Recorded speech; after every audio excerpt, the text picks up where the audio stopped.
again with that lovely theme song we're all dancing along to, that we are the Wonderkamer. My name is Jennifer Rumpel, and I'm here with Dave Powell and Tracy Anderson Powell. and we are excited to bring you another episode of the Wonderkamer. Again, we are three dilettantes who open up a cabinet of our Wonderkamer, our cabinet of curiosities, and share something interesting and fun with you. Sometimes it's fun, sometimes it's scary, sometimes it's interesting, but it's always good. All right. Didn't plan It's that always well, Kamer. It's always involving a cabinet. It's always the Kamer. It's always the cabinet. And what I'm bringing you guys today, because it's my turn, is I'm going to discuss with you. I'm actually not going to tell you what it is right away. I'm going to start off with a little cold open here. So, Ooh. I would argue that since the dawn of recorded time, humans have loved our bullshit. We love to believe in stupid crap that is not true, and for a variety of reasons. Usually, these reasons revolve around protecting our emotions and preserving our biased worldviews.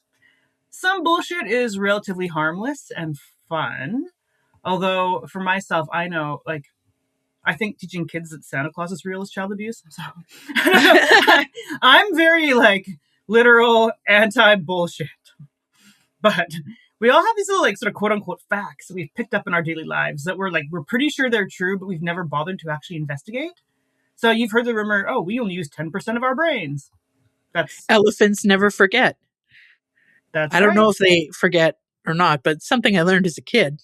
That's right. The 10% of the brain is a good example because that is unbelievable bullshit. Oh, yeah.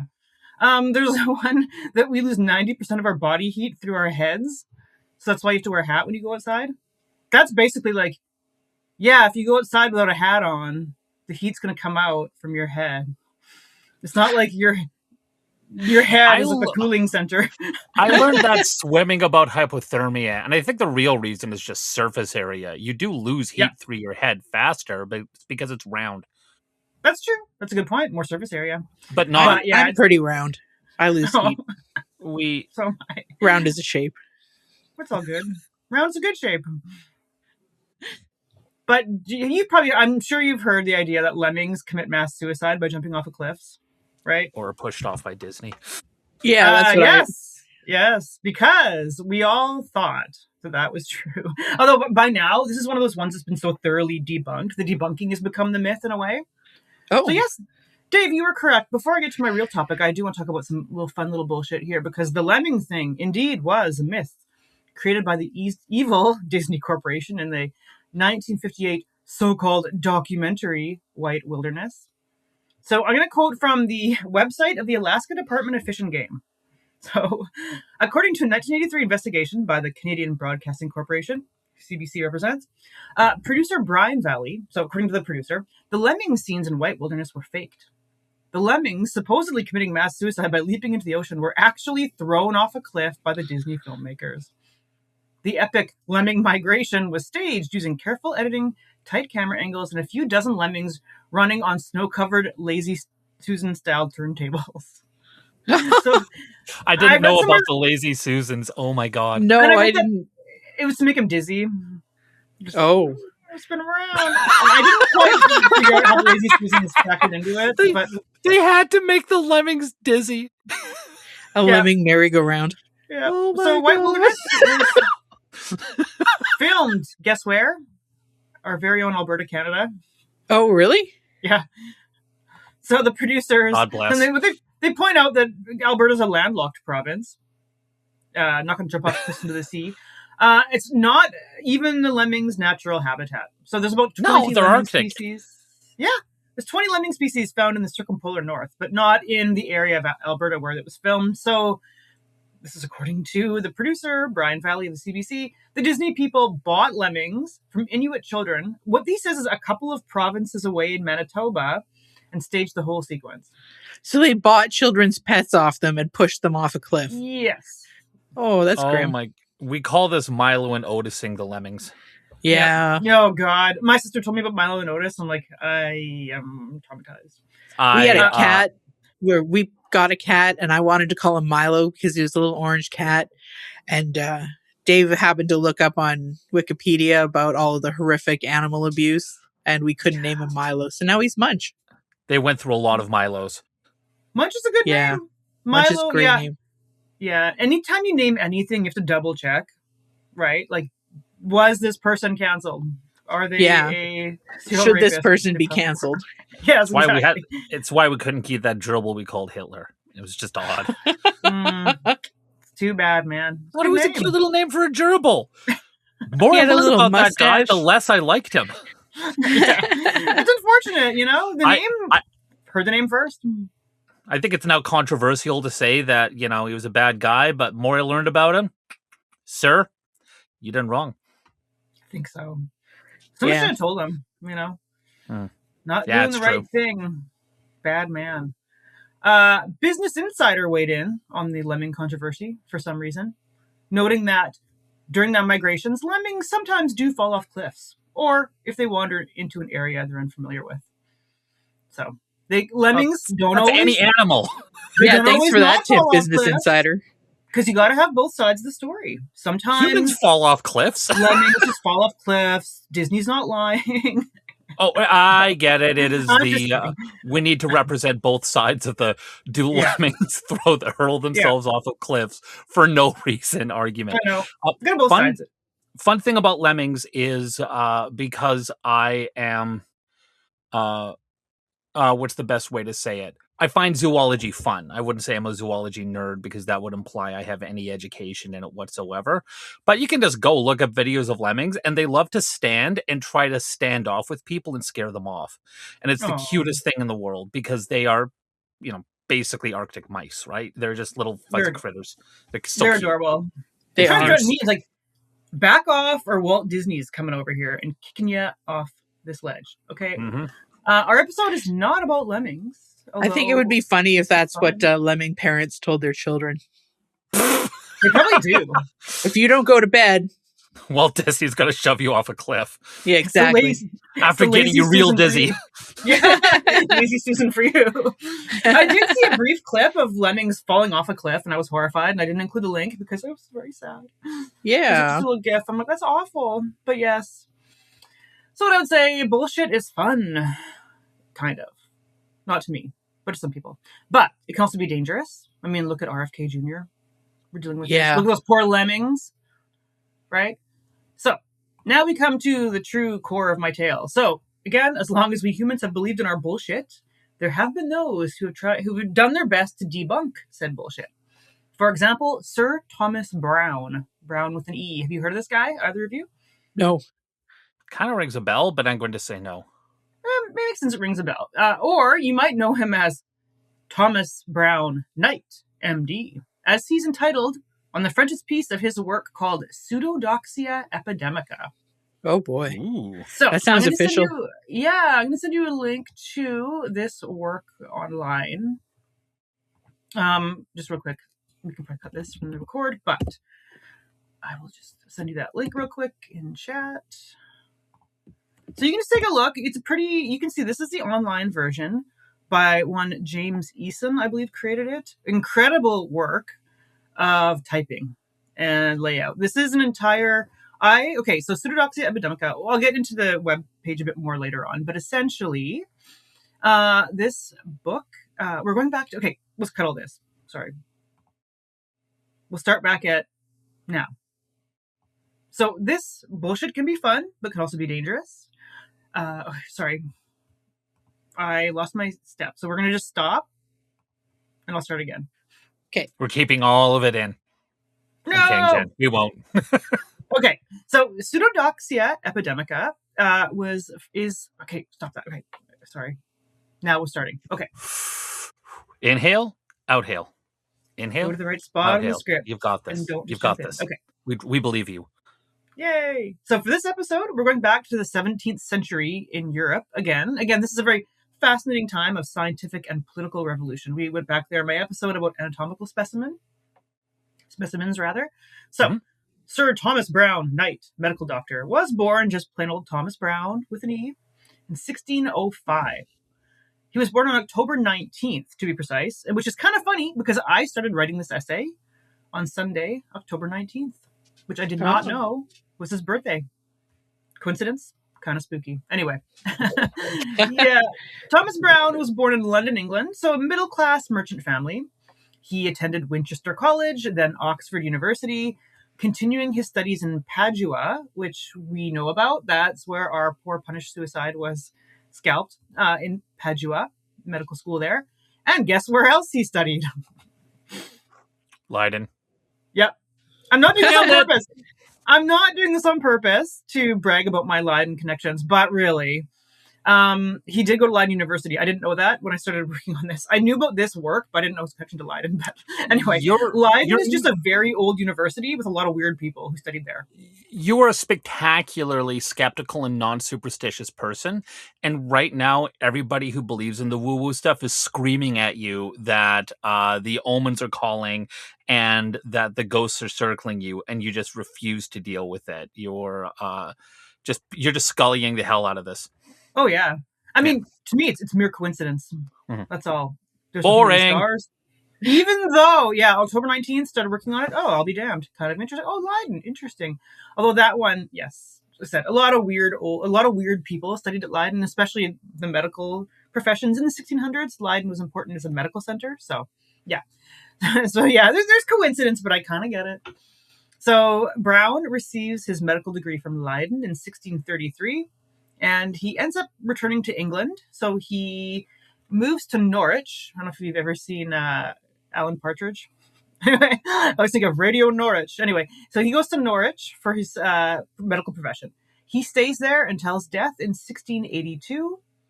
He married one Dorothy Mileham, or Mileham, with whom he had 10 children, 4 of whom settle down there. Yeah. Well, you had to have 10 because 6 of them died. Yeah. Yeah, 10 kids, 4 of them outlived their parents. You got to hedge your bets. Yeah, that's back true. In the day, like I say, if I lived back then, I'd be a nun. Nah, just end up in dioramas. Terrible. That's right. Yeah, exactly. Medical diorama too. Okay, so during this time, not really distinguished in terms of getting out there. He's living in Norwich for, 50 years, right? But he had a very successful literary career. So his first work was Religio Medici, or The Religion of a Doctor, was quite popular in Browne's own day. This book was reprinted several times and in various translations, including into Latin, because he's writing in English, which is a break sort of from the past. Religio Medici, I've not read the whole thing. I've skimmed it.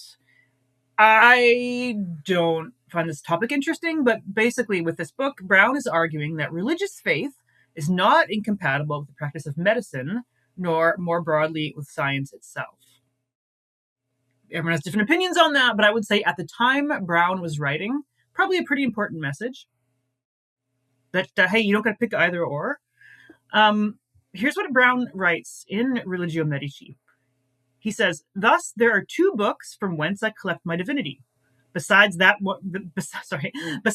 written one of God, another of his servant nature." Okay, I got to start this again. Sorry. I did the thing where I didn't plan how I was going to say it. Browne writes that, "Thus, there are 2 books from whence I collect my divinity. Besides that one written of God, another of his servant nature." So the book of God, the Bible, and the book of his servant nature, that universal and public manuscript that lies expansed unto the eyes of all. So basically he's saying, go ahead. This is an early example of the sort of the you can be religious and for example believe in evolution at the same time. It wasn't a concept back then, but that the natural world and religion are not at odds with each other, or religious beliefs just have to accept that the natural world is what it is, and this is the hand by which God works creation. Good summary, Dave. That's pretty much exactly it. So he's saying, look, I learned from the holy books, but I also learned by observing the world around me. So, which was after all created by God, right? Browne also did believe in angels and witchcraft. So this is actually quite an easy compromise, as we shall see when we get more into Pseudodoxia Epidemica. Pseudodoxia Epidemica basically means an epidemic of false knowledge. This is the first Snopes. I'm just glancing at it. Yeah, pretty much. So Browne, he wrote a couple other works, Hydrotaphia, or Urn Burial, a brief discourse of the sepulchral urns lately found in Norfolk, So it's about they found some ancient urns, and so he wrote about it. Which I tried to read this one, is a little bit dull. I didn't bother, frankly. Sorry. And I'm a dilettante. What can I say? I'll probably read it later because I did read all of Pseudodoxia Epidemica during the pandemic, mainly the early parts. But this is a revisit. But yes, did not go into that one. Same with his book, The Garden of Cyrus, or The Quincunxial Lozenge, or Network Plantations of the Ancients, Naturally, Artificially, Mystically Considered. So this book I am not touching because I don't know what the fuck it's about, frankly. I don't think anybody does. So this latter book, it's really strange. It's about the quincunx. Quincunx is the name given to the 5 points in the shape of a cross. So think of 5 dots on the ice, or on 5 dots on dice. Okay. Right. I know what you're talking about. Yeah. Yeah. So it's like this shape is mystical. You can plant trees in that shape in a garden. It's about numerology. It's extremely esoteric. And I don't care about numerology. His writing style is very dense. I didn't read it, and I'm never going to, frankly, because it's not for me. And I'm a dilettante and somewhat lazy, and I have other podcast scripts to write. But back to Browne. So if you want to talk about stuff you didn't read, I haven't read most books. So there. Yeah, well, there we go. We can have a podcast, things we didn't read. Yeah. Yeah. Name a book. I probably haven't read it. Yeah. And I've read a lot of books. There's just more books than the ones that have been read. Yeah, that's right. That only makes sense. But yeah, back to Browne. So yeah, his works made him famous in England, and he was a correspondent of our other Renaissance man from another episode, John Evelyn. Mm-hmm. So John Evelyn was a courtier in the court of King Charles II. So the king visited Norwich in 1671, and both men paid a visit to Browne at his home. And at this point, Browne was granted a knighthood. So then he becomes Sir Medical Doctor to you. Okay, so moving on a bit. He died on his 77th birthday, coincidentally, too, in 1682. So he's considered by some scholars, literary scholars, to be a great literary stylist. So he's been called an exemplar of erudition and stately eloquence. What I would say is, in his own time, when he was writing scholarly works in English as opposed to Latin, he would have been seen as maybe a unique and compelling author. Certainly his subject matter is such. It's unique and compelling, mostly. I would say, though, to the modern reader, the run-on sentences and frequent Latin citations can be very trying to get through. It's a very dense book. I don't know how I read it. I was supremely bored to have read the whole thing at one point. There is a lot of interesting things in this book, but it is dense. Also, it's very funny. Browne just kind of made up a shit ton of words. So I love that. I will give you examples. I'm going to read some excerpts later to get you a flavor, but he just makes words up all the time. So according to Wikipedia, Browne has 775 entries in the Oxford English Dictionary of first usage of a word. Oh, wow. So the first time, he's 775 entries, words he's made up. Well, and what's impressive is that they stuck after making them up, because anybody can make up a word, but it's making up a word that actually persists enough to show up in the OED. Well, that's the thing. I think people might be, because the OED is very much a catalog. And I gotta say, we don't use so many of the words that he uses in this book. Like, he's just, I don't know, he's just making them up, and some of them didn't stick. Although fair. Yeah, so they're just cataloged rather than... that then ignores my diction, language is defined by use kind of thing. Well, it isn't. The OED is very particular, because the OED is like, this is the definitive catalog of the English language. They look for the first usage of a word. Got it. There's a whole saga about how that book was written, because it was a huge group effort to get those documentations, because people are reading books and finding first usages. So it's very interesting. So he's quoted in a total of 131 entries of first evidence of a word. So 4,000 entries in the OED quote him, the first time we've seen this. And he's quoted 1,596 times as first evidence of a particular meaning of a word. So maybe he's using it. I don't know exactly how they're defining this, but basically he's made up a fuck ton of words. Some of them we use to this day, and some of them we don't. I'm going to try and do a really quick rundown. Some of the words that he invented: ambidextrous, analogous, anomalous, antediluvian, approximate, ascetic, carnivorous, coexistence, coma, compensate, computer, cryptography, cylindrical, disruption, electricity, ergotisms, exhaustion, ferocious, follicle, generator, gymnastic, hallucination, herbaceous, holocaust, indigenous, insecurity, jocularity, literary, locomotion, medical, imprint, mucus, prairie, precocious, polarity, prostate, pubescent, suicide, therapeutic, ulterior, ultimate, and veterinarian. Wait, you were just trying to argue that the words he made up do not are not currently used, and these Some are. of them. I was about to say that was a very impressive list of words he made up. Yes. It's My very God. impressive. He has 775 entries. I also thought you were about to break into Tom Lehrer's The Elements song. Oh, no. That was impressive. How many times did you practice that? Not once. My God. I just hoped I could do it. And yeah, thank you. Didn't What the hell, practice out loud. Tracy? Join me in the applause. There we I can go. breathe again. Okay. So now, after all that, finally, we're 20 minutes in, we're going to get to the book. And some of the words that he made up that we no longer use or understand. So, Pseudodoxia Epidemica, you can go to the website, again, created by one, I believe, James Eason.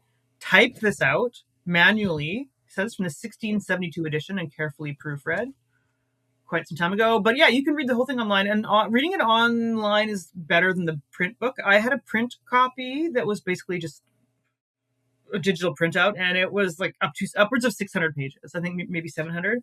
So this is kind of ideal to read it online because you can look at the different subsections and find out what's interesting to you.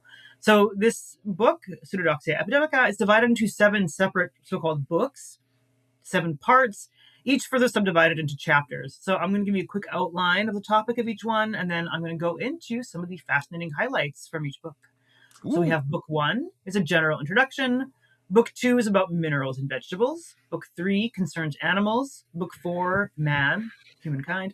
Book 5 is things you see in pictures or paintings that are need explaining.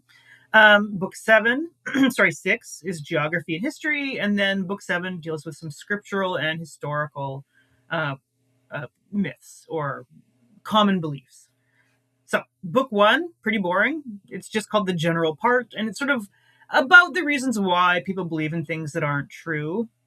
I'm not going to go into that because with Browne, it's tricky because he obviously believes things that aren't true. So Browne is arguing that humans make mistakes because we're not infallible, like God is infallible. I was wondering what his argument would be there because I've got my own about why people believe bullshit. And I mean, even if we accept that God doesn't exist because this is not a particularly religious podcast, it's not like the ideas of the religious are worth discarding either. Mm-hmm. Yeah, there's ideas, but then there's like actual like belief. So in this introduction, he tells a true story about some talking snake that tricks this lady, Eve, into eating a fruit of the tree of knowledge. And then she convinces her dummy husband, Adam, eat the fruit of the tree too. So they both get banished from the Garden of Eden. And that is why humans have been fallible and error prone, as I am, obviously, ever since. So this, in my opinion, is not a strong start for a book that seeks to debunk common popular errors. You see what I'm saying? Like, it's tricky. Because, like, dude, you're so close to getting it, right? Well, he's not going to independently invent psychology at that point either. He's a couple hundred years out from that, which is part of the trick here is the only thing he can do is understand the world with what he has in front of him. And there is a basic contradiction. And I think it's a useful contradiction for us to keep in mind because it's something you said early on. Stuff that we are raised with and just inherently believe to be true is the stuff that we are the least likely to question. And That's right. What I find is I'm more likely to look up something I learned that's new than something I just assumed to be true. That's true. That could be most people as well. So he hears some sort of fantastical story about an animal from another continent. He's going to be skeptical, but just because everyone knows the Bible is true, so therefore it's true. Yeah. It's right. It's sort of how we psychologically, internalize these things differently. Yep, that's basically right. And think about the time period he's in. Like, he probably did believe in God, right? But at a certain point, you read a lot of these authors, you're like, did they though? religion at this time is pretty much forced upon you on pain of death, right? Like, at the very least, you do the external activities, right? You need to express your devotion in the proper way at all times, basically to avoid suspicion from the authorities. So this is 1650s, 60s, 70s in England at the time, sort of an uneasy peace with Catholics and Protestants, not very, you know what I mean? Like, the official Church of England, which you have to basically say you believe in, and then people with their sort of internal beliefs, right? So you kind of cannot, at this time in history, go on and say God does not exist. Look at the evidence. If we're actually debunking everything, right, he would probably get sent to prison or be executed, right? So you kind of can't do that, right? And so you could have part of the thing is that the understanding of religion was in flux a lot of that time with the Enlightenment incoming. And what you'd have is people who are deists, for example. That's right. Yeah. And which a lot of Enlightenment thinkers were, I believe. And so, for example, everybody likes to canonize the American founding fathers. They should not, but nonetheless, very famous figures who were notably not devoutly religious, Yep. but they were, for the most part, they weren't atheists or even agnostic. They were, however, not placing the supremacy of the church and the literal fact of the Bible foremost. They were just kind of deist. To my understanding, they've studied to death, other people know more, that sort of thing. But I get what you mean, which is no matter what beliefs he had here, he has to forefront the religious beliefs because we're under Charles II right now. Everyone is, things aren't exactly stable in England. I get it. No. Yeah. So, it's a tricky time. You'd be very, very careful. I do get that. So again, like I say, reading a lot of these early modern sort of Renaissance authors, it does seem like, it reminds me, they're afraid of atheism the same way liberals are afraid of Marxism, to be honest. Like, it's objectively correct, but, acknowledging the fact can give you an existential crisis. So you have to pretend it's wrong, pretend you don't get it, I can get complicated on my opinions on if Marxism is correct, but however, I get your point. Oh, I know. I wasn't opening that can of worms, but the objective science of Marxism.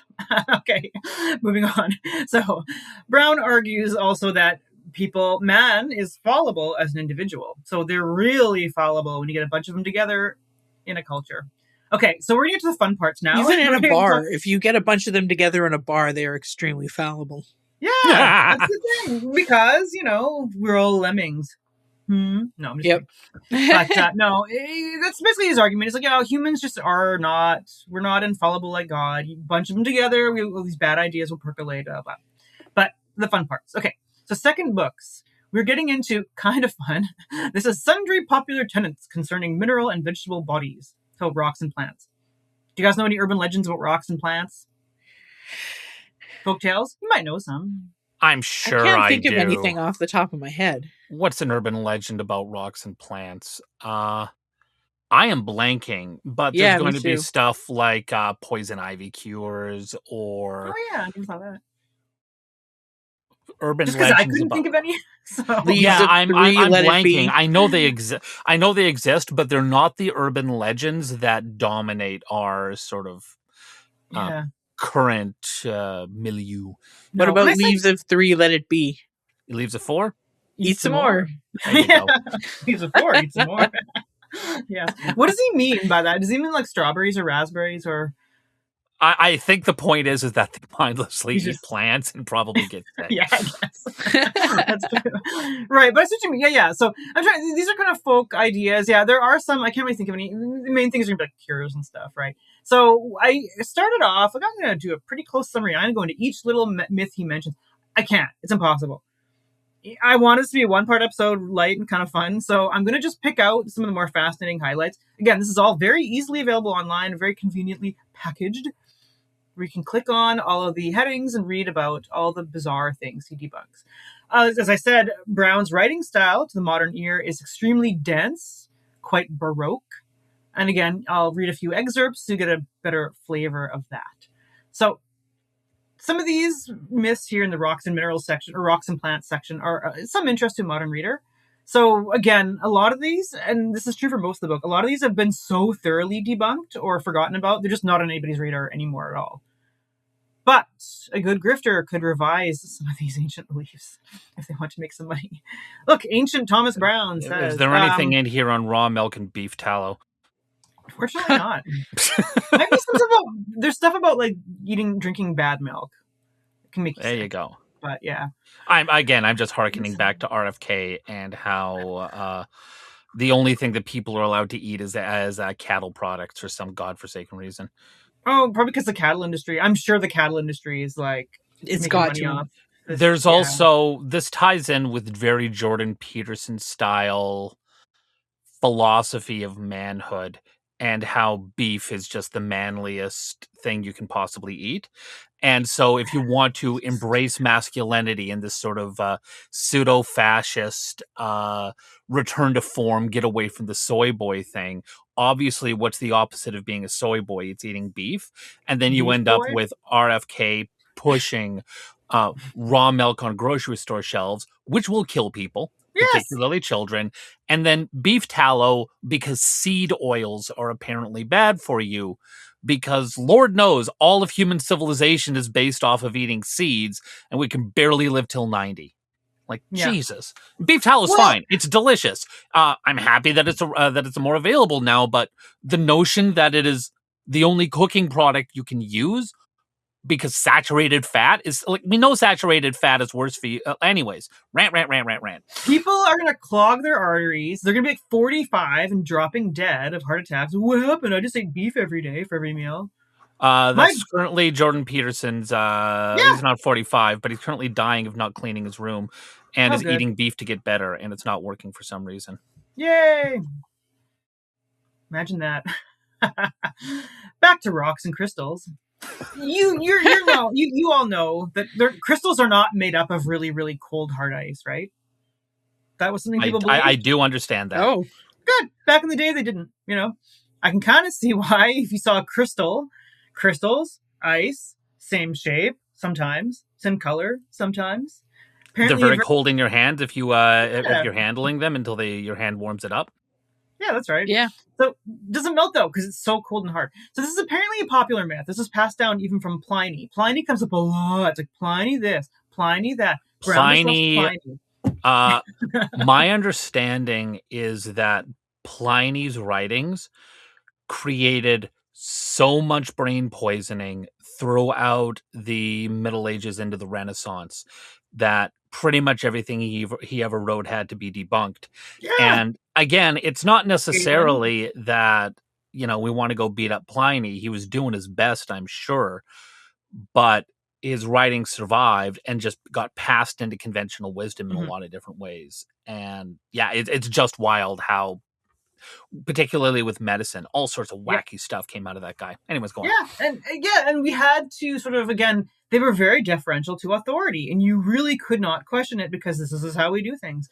Kind of interesting too is what I might point out a little bit more later is what is interesting about Browne's time in this work is it's straddling this time of figuring out how the world works by thinking about it and using logic, so-called, and actually doing empirical investigations, actual scientific. So of course, the scientific method is just kind of being developed at this time. So this is back in the day, like the Greeks were impressive in that they logicked themselves into discovering atoms, for example, right? Like they thought about it until, you realize this is, but you can't use logic for everything and you can't use mental exercises for everything. And this is straddling this time where Browne relies a lot on ancient sources for the myths and some of the debunking, but also trying to later on, as we'll see, incorporate some experimentation into what he's doing to prove it. So he's a medical doctor.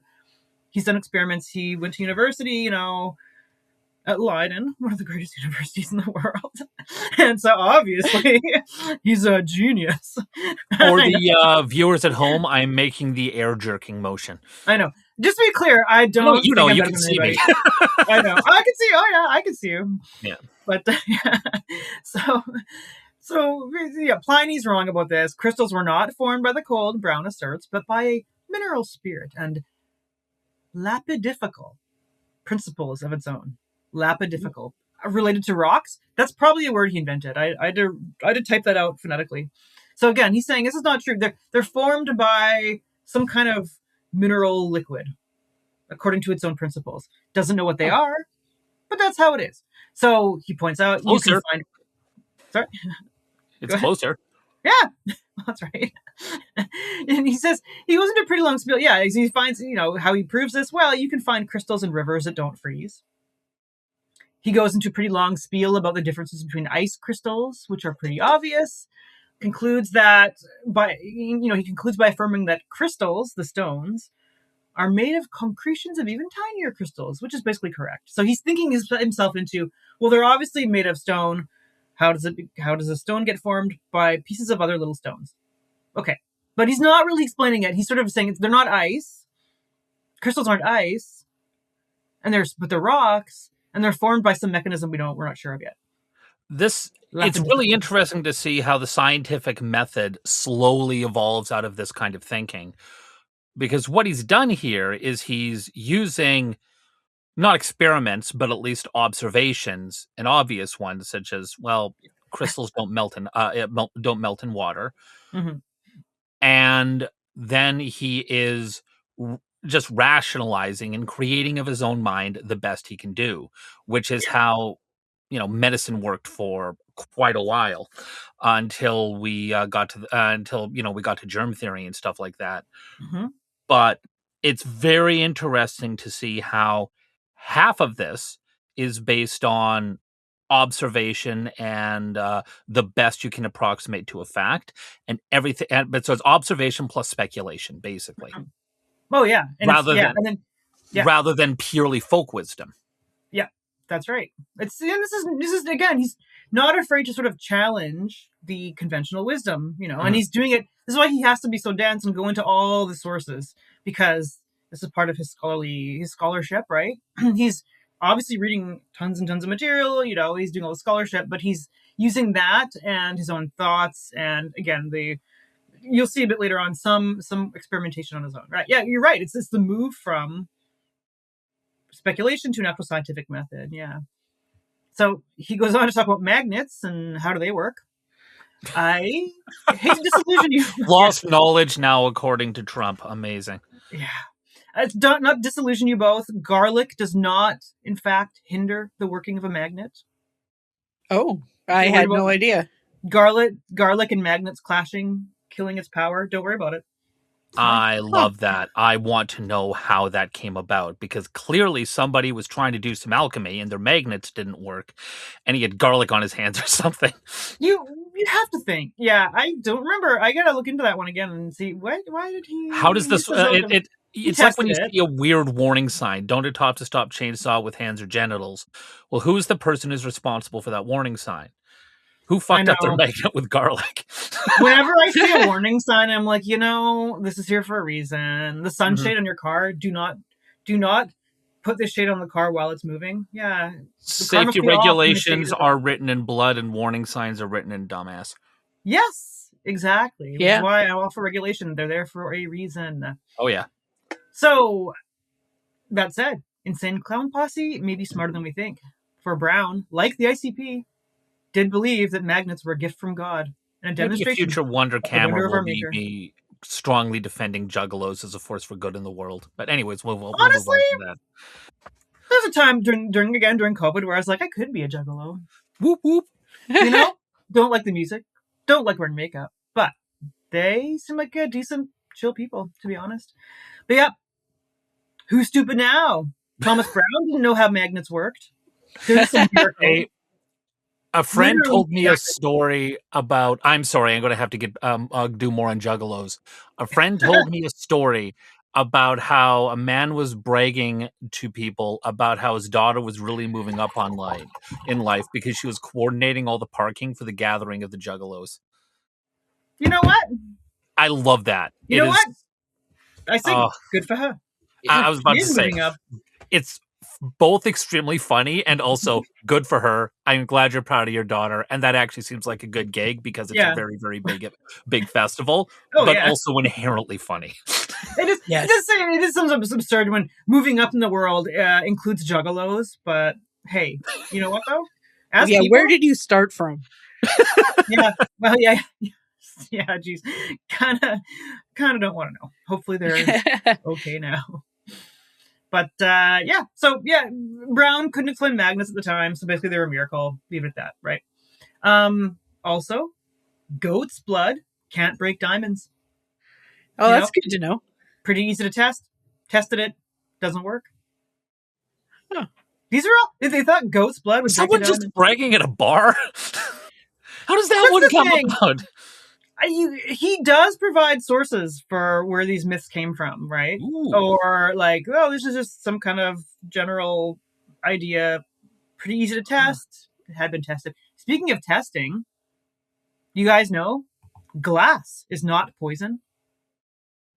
Well, if you eat enough of it, I can see why you might think it is. Well, here's the thing. Sometimes glass is not poison. And you know how we know? Because Browne ground some up and fed it to his dog. Oh my god. Oh. He ground the glass up very, very finely. Because he does admit... It's a step up from feeding it to his servants, I guess. That's true. Because he admits, okay, it was very, very finely ground up. The dog was fine. But if the glass is too coarsely ground, then it's going to kill you. But not because it's poison. Not because it's poison. Oh, but because it's going to cut your guts up. His turn of phrase is fantastic. I'm going to quote from your source, Jen. Yeah, go ahead. The conceit is surely grounded upon the visible mischief of glass, grossly or coarsely powdered. For indeed, I'm going to start again. The conceit is surely grounded upon the visible mischief of glass, grossly or coarsely powdered. For that indeed is mortally noxious, and effectually used by some to destroy mice and rats. For by reason of its acuteness and angularity, it commonly excoriates the parts through which it passeth, and solicits them unto a continual expulsion. Lovely. To death. Very nice way to say it's going to cut you up. I love the run-on sentences from early writing. Love it. I mean, it's hard to read, but it's delightful. At first. It's fun. Yeah. No, that's true. You read all of this. Yeah. Yeah. After a couple of pages, it gets kind of old.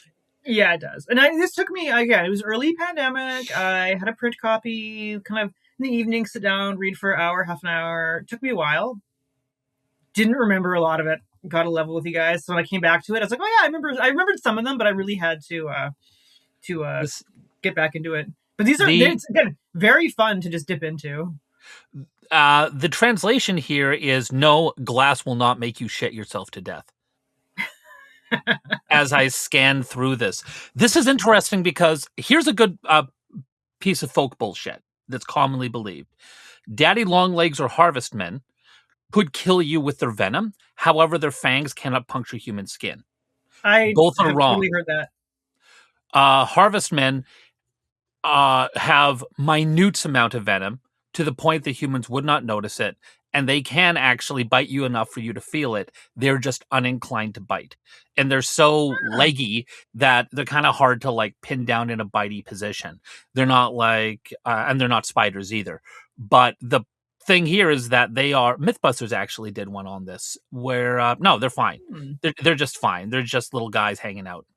Yeah. But it's like the glass thing where, you know, this window, if you were going to eat that window, bro, you'd shit yourself to death. Yes. And no one's eating the window. No one's getting, but maybe the window breaks and some like glass gets in something. It's like, I guess I'm not going to eat these shards of glass, which fair, you shouldn't. But you get where, because no one's eating glass, this idea suddenly kicks in. And maybe, again, you've got alchemy going on at this point. And it's just wild bullshit. What if glass was the Tide Pods of the past? All the kids are doing the eating glass to own my parents' challenge. Yes. Yeah, they would die so fast. Although I do believe the Tide Pods thing was wildly that was also fake. I think one person ate a Tide Pod. Yeah. Everyone else was just kids thinking it's hilarious to talk about how the Tide Pods look like delicious candy. And so the teens thought it was funny because it is. And then a moral panic rose up with all the kids are eating Tide Pods when they were not. But what happens is it becomes such a big thing is some kid is actually dumb enough to go, I'm going to actually eat one. And then he goes to the hospital. But it was like one person. It's razor blades and Halloween candy. Same deal. Well, people love the kids. Yeah, no, I know. Yeah, that's right. People love the kids today are stupid angle. So they go with it. Like I say, people love again, don't get me started on my rants about misinformation, but people love to confirm their priors. This They will entire not podcast is a question rant about things. misinformation. That's the point of this I episode. know. Well, that's what I know. We did That's get you right. started. That's what you're doing here. Don't get me started. That's my new podcast. Don't get me started. It'd be just me bitching. Me, like every day of my life. Jen, that's just the Wonderkamer. That's right. Sorry, guys. I probably sound so like, "Arr." I'm fun to hang out with. Trust me. You are. You're a lot of fun to hang out with. Hey, thanks. I'm not just like Santa Claus is abuse, which I think you can make a case for because you're lying to your child. It's going to devastate them anyway. Yeah. It's true. I've never recovered from finding out that Santa Claus was real. I wake up screaming every night. I mean, know. fake. He's fake. I know. He's not. Move along, Cesus. Could never sleep in a room with a chimney in it. Yeah. Yeah. Okay. Time for a digression on mandrakes.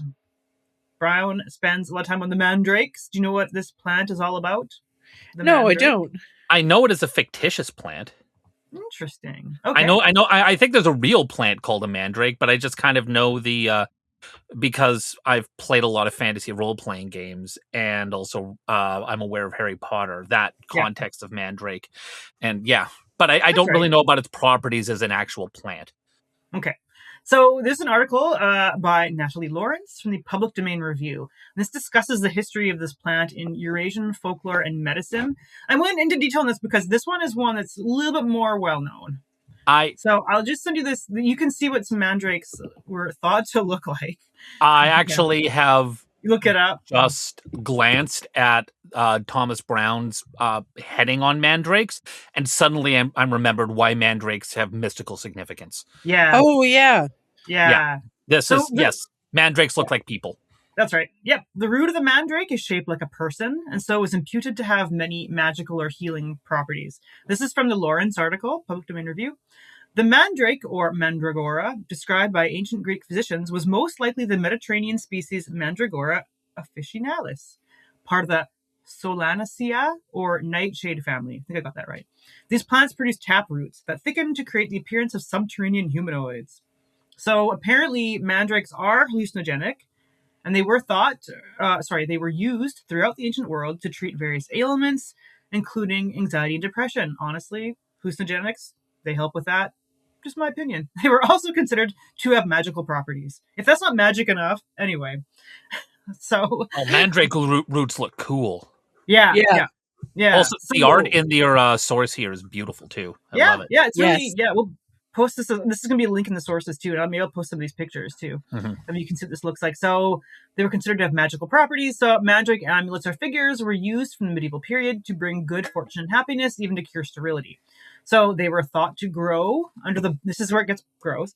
Mandrakes were also thought to grow under the bodies of hanged men and became associated with incontinence and rigor erectus. So can't get that boner to go away. One 18th century writer described how at the foot of the gallows on which a man has been hanged and where urine has been voided at the time of death, there springs up a plant with broad leaves and a yellow flower. The root of the plant exactly represents the human form, from the hair of his head to the sexual organs. Mandrakes were thus often seen as tools of witches, used in their hallucinogenic flying ointment and in various brews and spells, including love potions. So, gross, that theory of where they came from. But I want to get into some more details a little bit more, because it may not be exactly accurate. So mandrakes were thought to scream when pulled out of the ground. Yes. And thus were dangerous for humans to collect, because the scream would make you die. So, I didn't know that part. No, apparently. So what do we do when we want to see if something's dangerous or not? Eat it. Get a dog to do it. Oh, yeah. Get a dog to do it. Just throw a dog in a room with a bunch of roots. So, again, this is from the Public Domain Review article.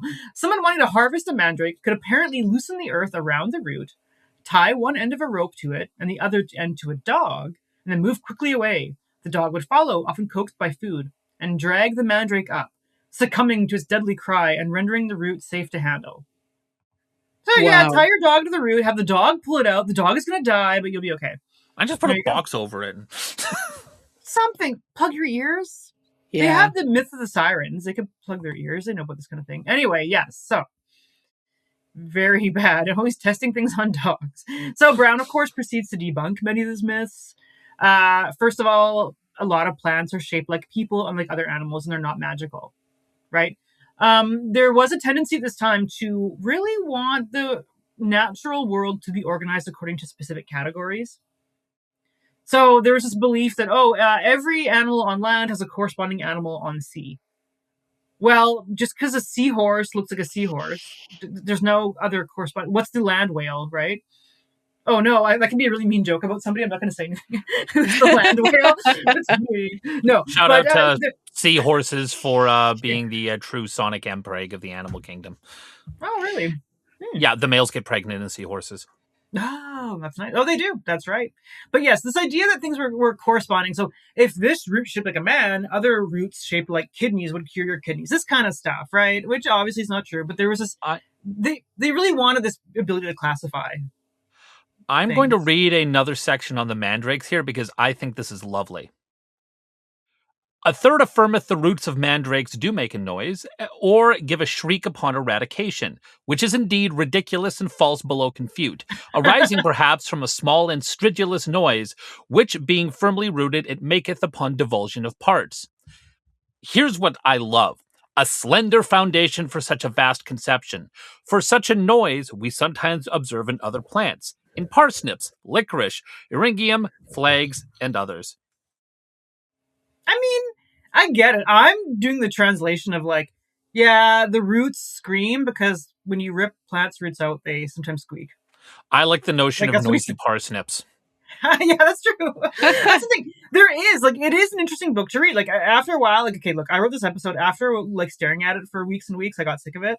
But it is a lot of fun, a lot of interesting things. It's good to dive in and grab individual sentences, but it's a slog to read through front to back. I understand. Yes. Exactly so, yeah. So, again, he also says, a lot of people only think mandrakes are like man because man is the first syllable. But they have different etymology. I completely believe that. Think that. This is exactly, it has the word man in it. It looks like a man, therefore.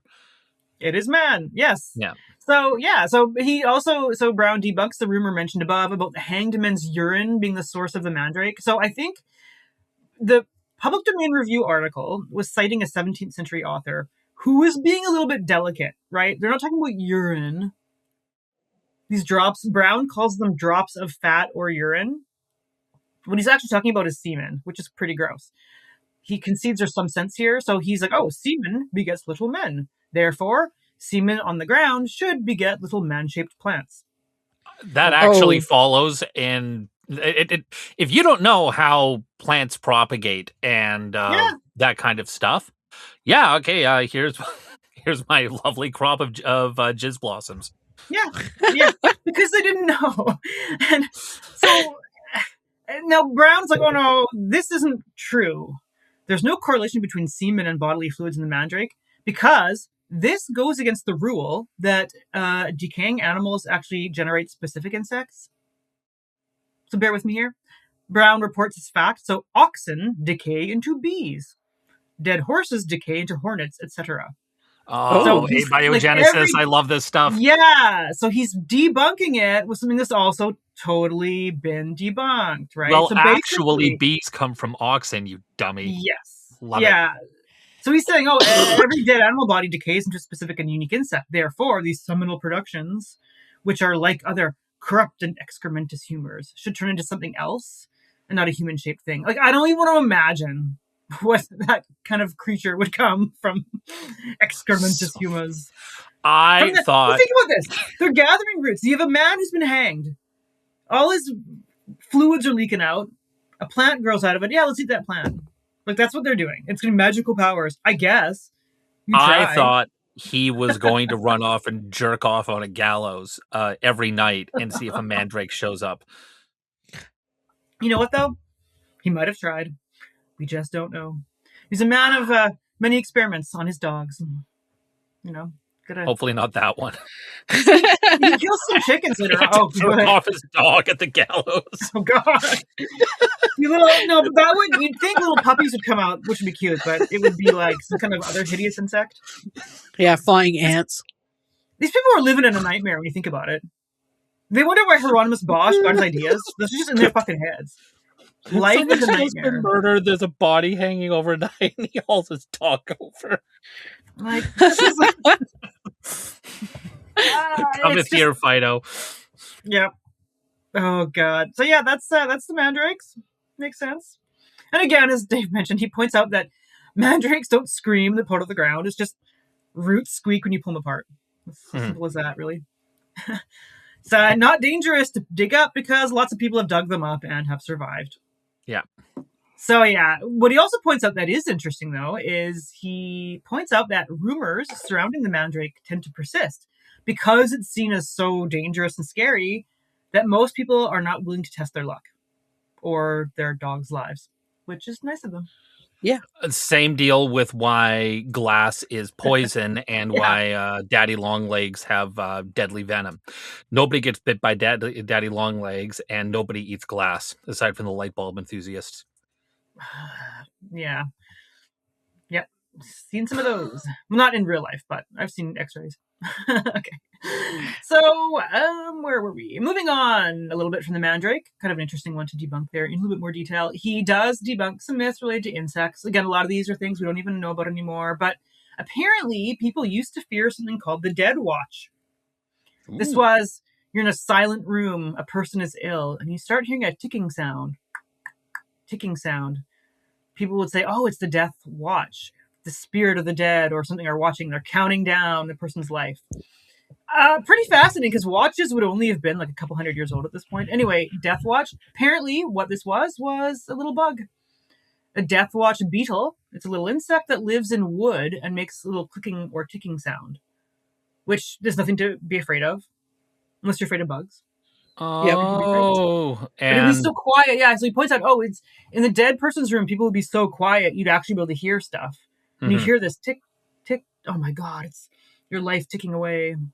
That is the most plausible superstition ever. Where I just believe that if I was, a Renaissance era peasant who's just who's just showing up for a wake, and then everyone's quietly staring at the body, and there's this click, click, click, click, click, click, click, click, click sound, I would shit myself, and then a beautiful mandrake would grow.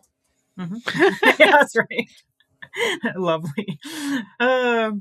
He also debunks. He talks a little bit about wheat showers. So this is grains of wheat falling from the sky. So this one's a little bit more common. Well, it's been around for a long time, longer than I thought. These kind of falls of weird rainfalls. You see frogs. You hear about frogs falling out of the sky. The Kentucky meat shower. Exactly. Spiders. There was the great spider rainfall in Brazil, I think. Oh, God. Oh. That sounds horrific. I saw some pictures from Australia of these, like, tent spiders.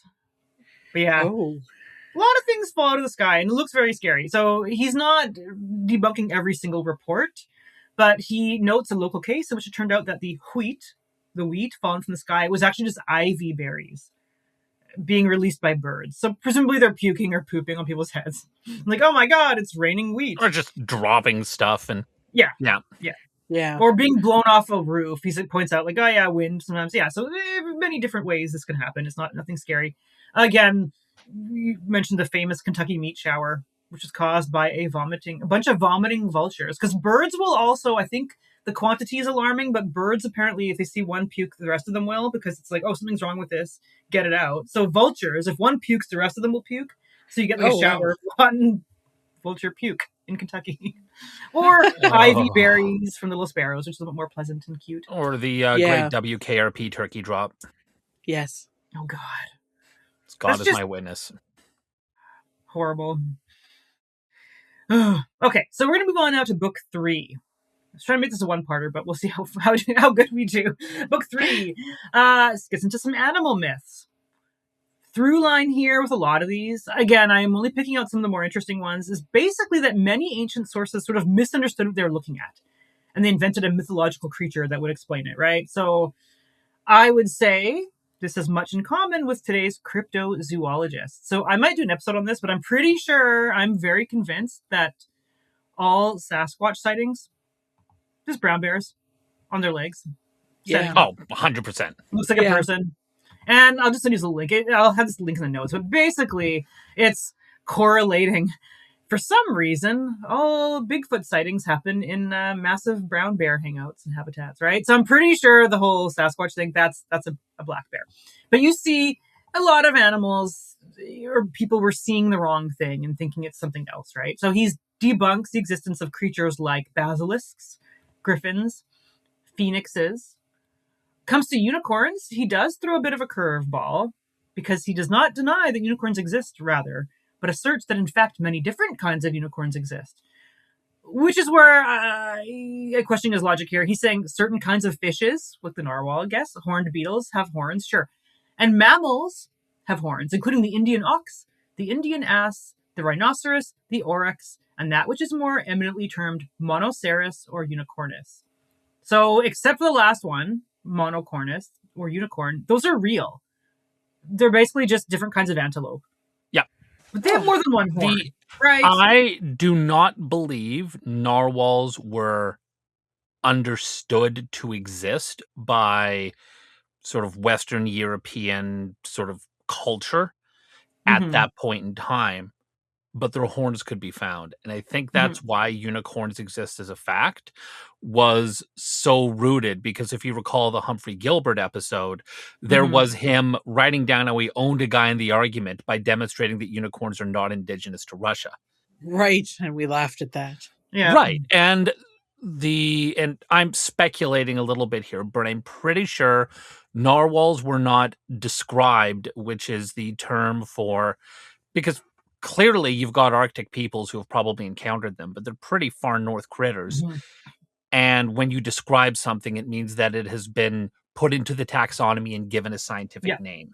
And it was not described until, I think, oh God, I could get this really wrong, but I think the late 19th century. So, but if you find a horn, well, my God, there's a unicorn. Well, that's the thing. This is kind of what he gets into, because he mentions fishes. I'm assuming he means narwhal. I can't remember if he brings it up specifically as like a fish with a tooth. Oh, yeah, I don't think so it very well might. With the narwhal, it actually is a tooth. Yeah, he says something about a fish with a horn or something like that. Yeah, but he's not really engaging with sort of the idea. We picture a horse. He's talking horn, swordfish. Right? Oh yeah, or that. Yeah, he could be picturing that too. Yes. So Browne points out that no one can really agree what the monoceros. He calls it a monoceros. Monoceros, really. They can't agree that it actually exists because he's going by ancient sources, and the ancient sources, none of them describe the same animal, right? So he's saying some ancient sources say that unicorns have the head of a horse, others the head of a deer. Well, maybe it's just a deer, right? Some say that unicorns have cloven hooves. Other people say they have solid hooves, etc. So basically, you can't prove that an actual unicorn, whatever that may be, actually exists. And by whether or not its hoofs are cloven, how closely related to whales it is. Oh yeah, because whales are ungulates, right? And they are related to cows, right? All hoofed mammals are ungulates, and whales are. Oh God, I forget the phylogeny, but either way, whales are from the same clade that anything with a hoof comes from, and they're the ones who just fucked off back into the water. The cloven hoofs? Well, cloven hoofs, I believe. I'd have to look it up. I forget which. Yeah, and it's actually not cloven or uncloven. It's cloven is a two-toed, even or odd-toed ungulates, right? And I think whales count as even-toed ungulates. An odd-toed ungulate would be like a horse because it has one toe that it stands on. That's right. It is basically a toe. I used to be a horse. It is a toe. It's so weird. I'm looking forward to your episode on ungulates because I need to learn more about these creatures. I will definitely want to do some biology stuff down the line because I'm nerding out about it all the time, which I'm sort of doing next episode, but not really. It's not going to be about ungulates, but nonetheless, it'll be about relatives, distant. Anyways, interesting. I'm already excited. So where was I? So basically, he's saying you can't prove what this mythical unicorn actually is. So basically, he's saying when it comes to medicines made from supposed unicorn horns were quack therapy in Browne's day. So he says, look, all kinds of horns are sold as such, even though the animal from which it came cannot be known. So even seeing horns, some of them are red, some of them are black, some of them are white. What are they? Where are they from? So he's basically saying you can't ascribe healing powers to random different kinds of animal horns, basically. And he Follows. says the ancients did not actually ascribe medicinal powers to the horns, so we probably shouldn't either. So, makes sense. Mhm. Kind of came out later.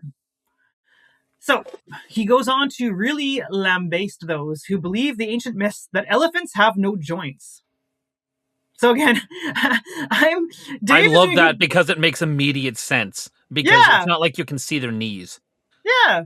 But he's like, hey, animals can't move without joints. So we have a lot of reports of animals working, or elephants rather working, performing tasks that require movable limbs.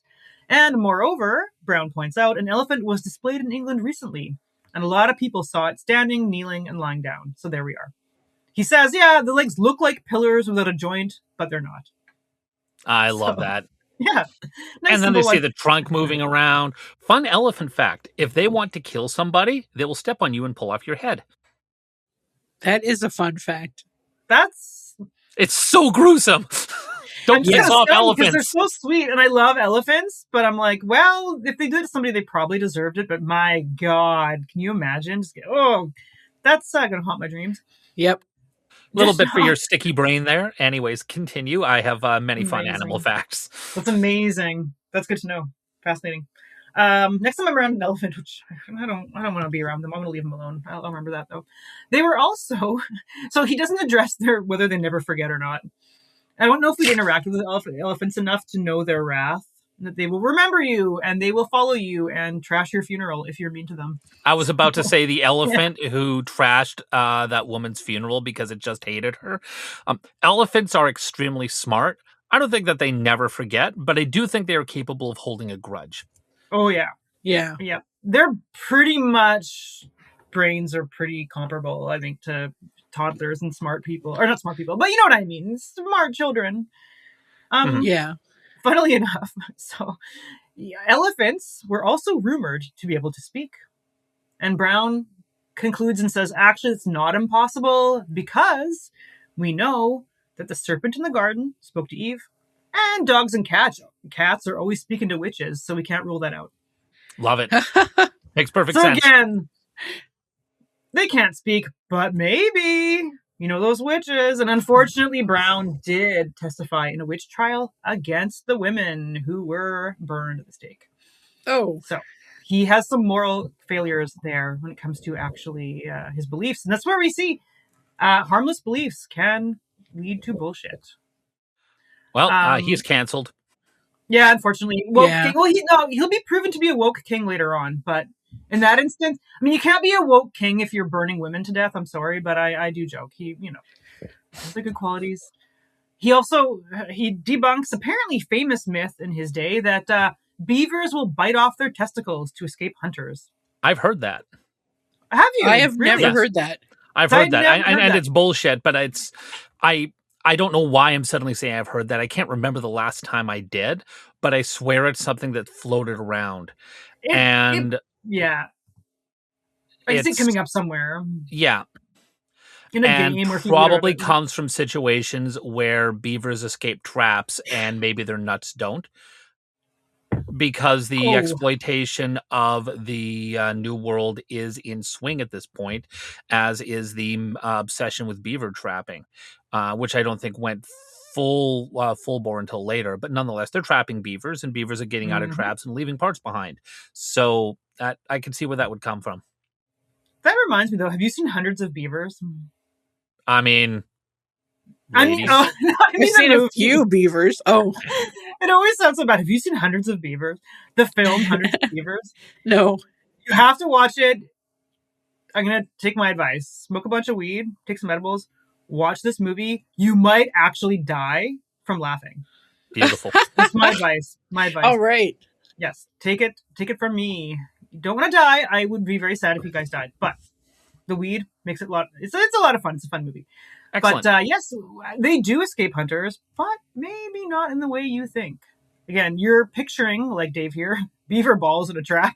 But You would not be correct. So he doesn't specify, Browne, but he does note that beavers were hunted in part for their castor sacs. Oh, right. Castor sacs. Yeah, Oh. Vanilla. glands. And these are probably mistaken for testicles. So the idea here is that a beaver would rip off and throw away scent gland to appease the hunter. Now, you can see this little emblem. This is from an emblem book. They like to do what emblem books were. I don't think beavers drop their castor glands in the same way a lizard drops its tail. No. So this emblem you can see here became a sort of a popular sort of idea, though. So this is a lesson. Emblem books were basically just books of images or mottos, like little sort of vignettes that described a moral. So here you can see, if you see this woodcut. I know exactly what that. Yes, I understand that intrinsically. I love this little beaver just mischievously grabbing his Just balls. ripping his nuts off. Yeah, it's pretty mischievous. The dogs are afoot. The emblem. Says, I also love the size of the beaver compared to the dogs. I mean, beavers are pretty big, but not quite that big. And I'm pretty sure the dogs they're using for hunting are not smaller than beavers. Yeah, there are problems with them. You know, it's woodcut technology. Hunting beavers. It's going to be a weird fight. It would be, yes. Yeah, that'd be very strange. So this is from the 16th century emblem book, Liber Emblemata by Andreas Alciat. So anyway, yeah, the caption reads, despite its slowness, the beaver escapes the hounds that pursue him by ripping out his own genitals for which he's pursued. From this, learn that sometimes you must give money to the enemy to ransom your life. Great advice. Really? No, okay, if you were mugged, give him your wallet. That way you won't get stabbed. You know what? Yeah, that's the lesson. Yeah. Okay. I'm just picturing my random enemies out there. I'm like, what am I going to do? How am I going to stop them? Right? You know, how am I going to stop? Always negotiate with terrorists. Well, that's kind of what it's saying too. Like, oh no, just give them Greenland. It'll be fine. No, right? This is So again, sometimes if it's a mugging situation, yeah, sure. I mean, they kind of did, so that they clearly have learned the aphorism here. Yeah. Yep. That's right. So Browne says this is a myth. They don't actually rip off their own sacks of either variety, but the moral makes sense. Yeah. He also disputes the notion that bear cubs are born as shapeless lumps, which their mothers must lick into the shape of a bear. That's the cutest thing I've ever heard. Yeah, isn't that amazing? Adorable. Oh, I wish that was true.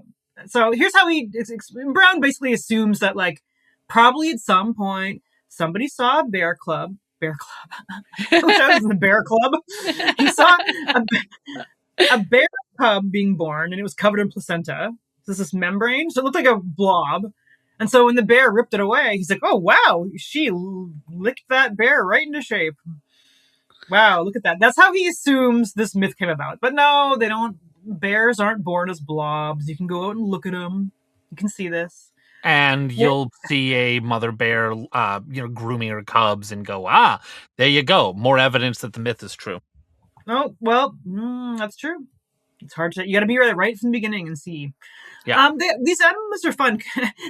His debunkings are kind of fun too, because a lot of them are just common sense. So, like, apparently the ancients believed that if you run into a wolf and the wolf laid eyes upon you first, it would render you unable to speak through supernatural power.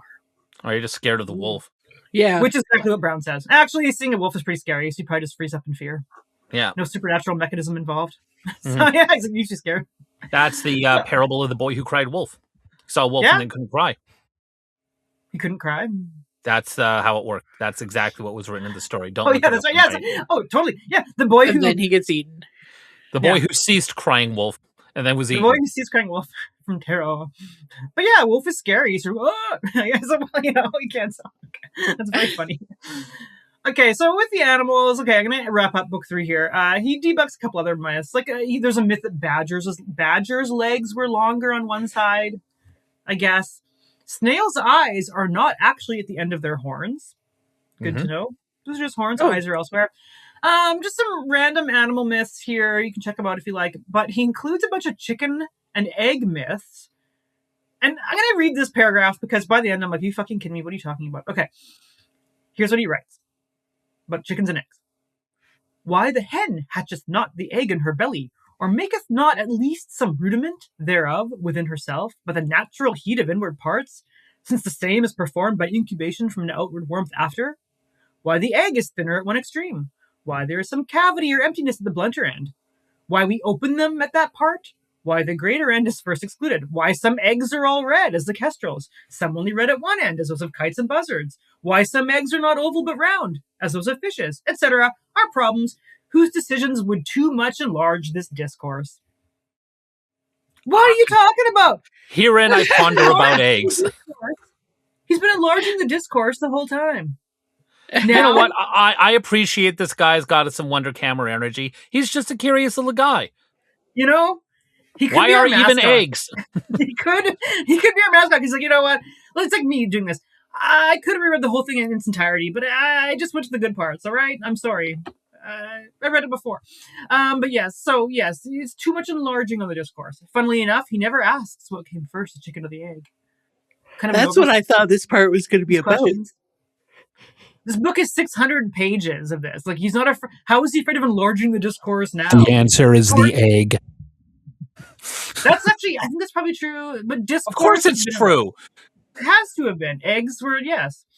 He does, I think, mention it later on. If you believe evolution exists, then eggs came before chickens. That's not a conundrum. I mean, it's true. Yes. In this case, he doesn't even go there, surprisingly. I think he's... Because he knew better. He knew it's a dumb question. It is a dumb question. Yeah. That's true. That's true. But yes, it's kind of funny that all these questions he has, but doesn't go on to consider. You know? I guess eggs... Enough of eggs. This isn't the fucking egg book, all right? This is about myths. Well, also, the notion of something coming first before a chicken or an egg is probably... Well, God just put a chicken there, obviously. Well, that's right. Yeah. So, yeah, would have been chicken. God was like, kapow, chicken, and then you go from there. Yeah, myth busted.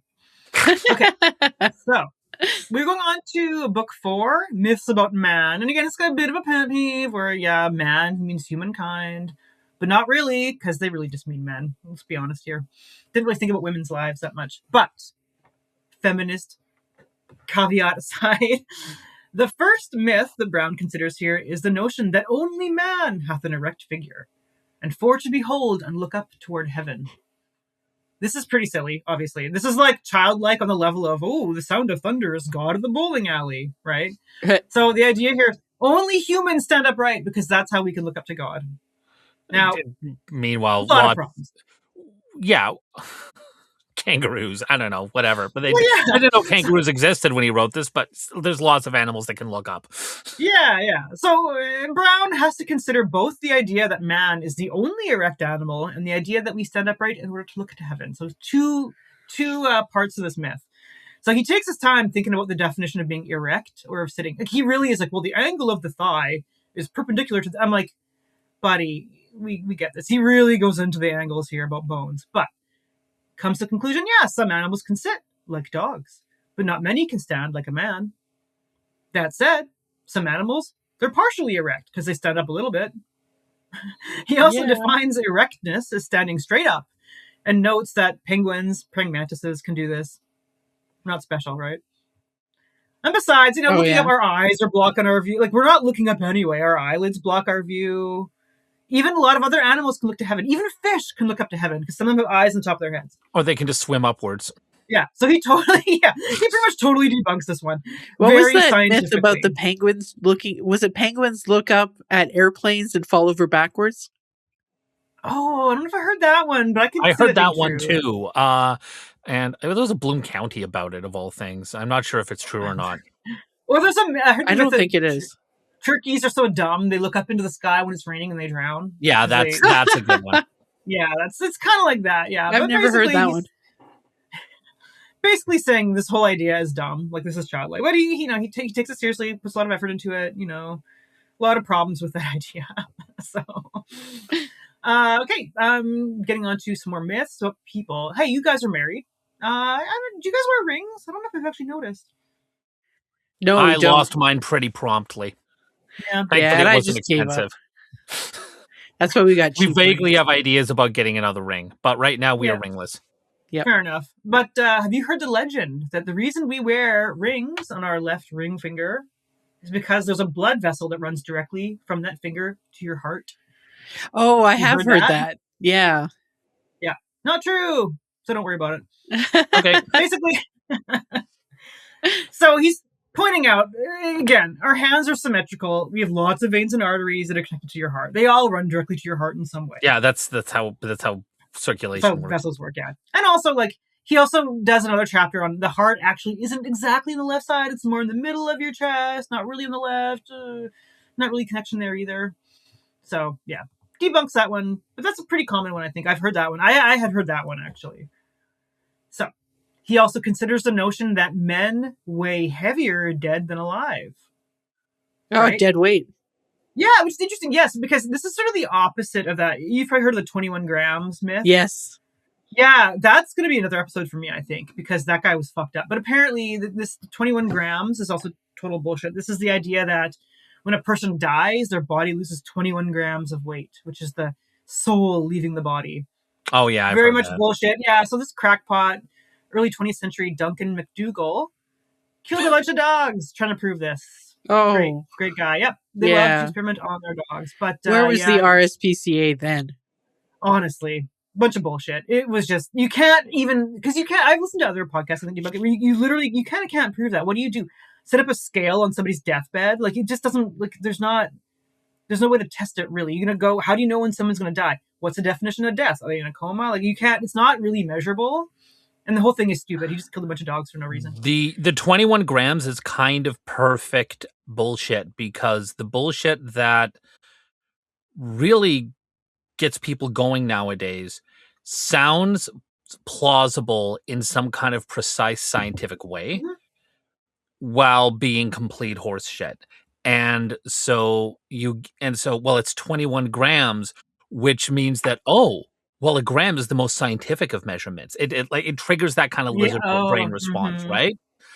And so the soul weighs precisely 21 grams is exactly the kind of thing you could see someone doing a Facebook meme share on. Oh, totally. Because it just feels right. Yeah, and this is how that kind of myth gets circulated. Mhm. Oh yeah, it sounds nice and it's comforting. Oh, we do have a soul after all. Like, it's, people want to believe it. Yeah. So basically, Thomas Browne, though. So this guy, Duncan McDougall, he kills a bunch of dogs. But basically, it turns out that Browne had walked so McDougall could run. So Browne tested this opposite myth that men are heavier dead than alive by strangling some chickens. He compared God. He compared the weight before and after death, and there was no difference immediately. Left the chicken for a few days, and the body was actually lighter than heavier. Well, yeah, because it's dehydrating and rotting. So, yeah. Yeah. He did the same thing with a bunch of mice, just to be sure. So, again, doing the animal testing early on. So, he pointed out that dead bodies are perceived to be heavier than living ones because dead body is dead weight, like you say. Yeah. A living person or animal is actually in some way using its own power to aid in being elevated. So if a guy's drunk and you're carrying him, he's doing some kind of movement. Dead weight is just dead weight, and it just seems heavier. Yeah. So total myth.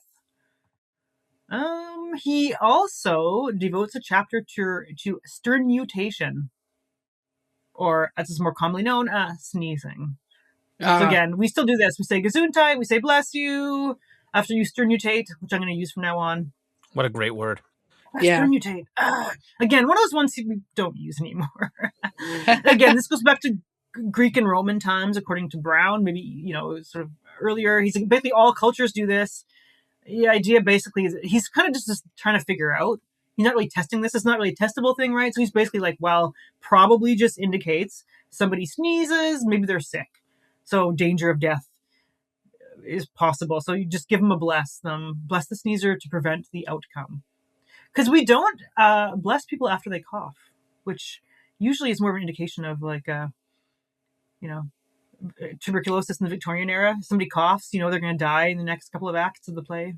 Mhm. Yeah. But yeah, interesting. Unfortunately, he does. Well, not unfortunately. This is where the woke king stuff comes in, kind of. There is a rather anti-Semitic myth. I'm not going to say what he says, that Jewish people naturally stink. So, obviously bad. I'm not going to go into this too much, but to say that Browne totally dismisses the idea that people of different ethnicities, as it were, at the time, all smell the same way or smell bad at all. He's like, I went to a synagogue and it didn't smell. Basically, is what he says. So, I sniffed so yes. many Jews. They were fine. Yeah, like it's icky, but it's like, well, at least he's You know what? like, I appreciate the spirit and energy of it, and also it's inherently funny, which I also appreciate. I mean, yeah, I don't want to be accused of being anti-Semitic, but he I don't does. think what you're saying here is anti-Semitic. No. He comes down very hard against stereotyping. He says Mhm. it could be a dangerous point to annex a constant property unto any nation. Again, woke king. If you want details, you can go read this on your own. Very interesting. Moving on to book 5. Do we have any comments? Moving on to book 5. I was about to say, I bet his final opinion was anti-Semitism is still valid, but they don't smell bad because that's preposterous. Yes. He's like, oh, well, look, you can't just say any one group. Like, he's very against stereotyping, like I say. And he says, I went to synagogue, it's fine. Nothing noticeable. There's nothing in their way of life that would make this. Like, maybe some people smell because they wear different clothes or eat different foods. We don't know. But you can't just say this group of people stinks. Like, that's just not, yeah. So basically, he's woke king for the era. Yeah. Book 5 is sort of interesting. This is kind of where the book, to me, loses a bit of structure, because he's going into sort of kind of a grab bag of things. So many things questionable that are commonly described in pictures. So these are like, oh, you see this portrayed a certain way, why? And then some random myths kind of chucked in at the end. I'm going to talk about a few of these, because a lot of these images, like the modern reader wouldn't be familiar with them, right? Like, I don't care about the scutcheons of the 12 tribes of Israel. Like, I don't even know what that is. I don't care about this, whatever. I mean, I read it before. I'm sure it was something, but we don't have a reference point for a lot of these, right? And some of these, so I'm going to focus on some of the common images that might still be familiar to us, right? Very classic. People still to this day ask, why do Adam and Eve have belly buttons in all those paintings? If they're created by God, what do they need a belly button for? Did he? So he actually asked the navel question about Adam and Eve. Yeah. That's amazing. Yeah. And his answer is, well, because that's how God made them. He made people. That's what you do, right? Yeah, and that's the answer. Or yeah. I would even argue, we don't know what they looked like. We drew them with belly buttons because that's what we know people look like.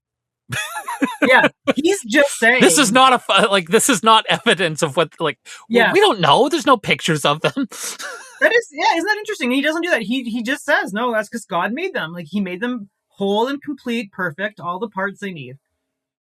In fact, he says, well, the navel was Adam and Eve's link to God, which again sounds like a lot of the myths he's debunking, right? Like, it's kind of falling into the same trap of like, well, if I have to use this overarching, I'm trying to explain this in whatever way I can, using the knowledge I have available. Part of this is scriptural, so I can say this is true. So actually, that is similar to like, oh, God just bowling up in heaven.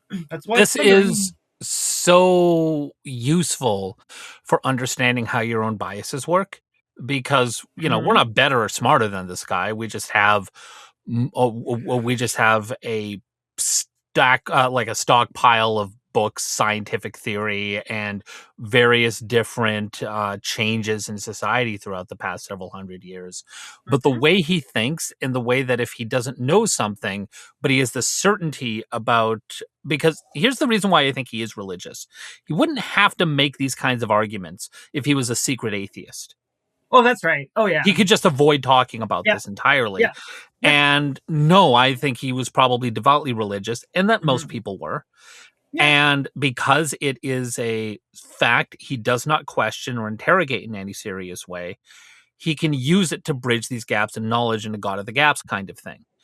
And so this notion that why do Adam and Eve have navels? Well, because God made them that way. And also, but then he asserts as a fact that it was God's connection to Adam, because he asserting this kind of religious fact with certainty when you don't fucking know. Yeah. There's no way to know. And you just made that up. And I don't think he even realizes that, because of how his brain works with just accepting this truth about the world, that of course Adam and Eve existed.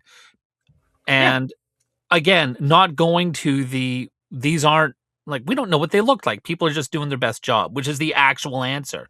Yes. It doesn't matter if they had navels or not. We don't know. And it's interesting, Yeah, that's right. That would be the answer. Because what's the next question he asks about religious figures and paintings? Why does Jesus have long hair? He also asks that. People still ask that one too.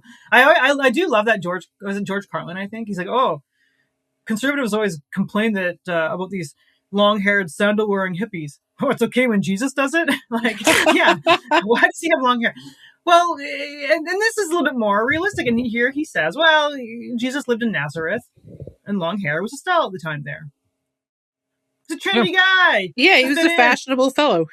Well, really, realistically, he's like, he just wanted to fit in, right? Or he's just, that's not even that. It's just, no, they just had long hair Some then. people looked back then. As was the that's how they style looked, at the time. Where's Jesus's frill? My God, he's Yeah. not even wearing a white wig. It's a century later, but anyways. Not Yeah, from Jesus, anyways. from this guy, but yeah. But basically, Western European artists have presumed as much, at least. Because again, they probably don't really know, right? He's going by some sources. And he goes on about, well, he was a Nazarite, but not exactly of their faith. But coming down to it, yeah, they're just assuming that's what their style was at the time, right? Here's another one. How did Cleopatra die? Asp. What'd you say, Dave? I know The asp the is the asp story story. anyways. I know the asp story, Yeah. and I know how she died, but I don't actually recall it. I'm fairly sure the Ash story is apocryphal. Asp. But interesting, because the notion that the notion that she killed herself, Yeah. and she killed herself by smuggling in a snake because she had become a prisoner of the Romans under probably Octavian. I don't remember. Yeah. Better than I could do, because I was like, oh yeah, she got bit by a snake. That is, again, to this day, what people believe, or a lot of people do. But now, again, back then, it was and kind of is still common knowledge that she committed suicide by a snake bite, right? Mm-hmm. And the art of the era, and, you know, who knows, maybe now people are painting Cleopatra these days. The art of the era commonly portrays her with a snake or an asp, as Tracy said, held to her breast to bite it. Browne notes, though, that the earliest sources to describe her death could not affirm the cause, actually. So he quotes, this is a quote from Browne, Plutarch, in the life of Antony, plainly delivereth that no man knew the manner of her death. For some affirmed she perished by poison, which she always carried in a little hollow comb and wore it in her hair. Oh. So, Wikipedia, it's likely that she died by poisoning, but the exact manner and substance will probably be unknown. But that was a new one to me. I was like, oh, did not know that. Because that story, isn't that funny? 600 years after this guy debunks it. No, 400 years. 400 years after the debunking, it's still, you know? Yeah. That's the notion. Yeah. All right. Well, and part of the reason for that is, and again, part of my problem of being podcast educated rather than book educated is I choose my podcasts well, but nonetheless, they're still podcasts, is I listen to the History of Rome podcast in its entirety twice because it's brilliant. Check it out. And it was Octavian and Cleopatra and Mark Antony committed suicide.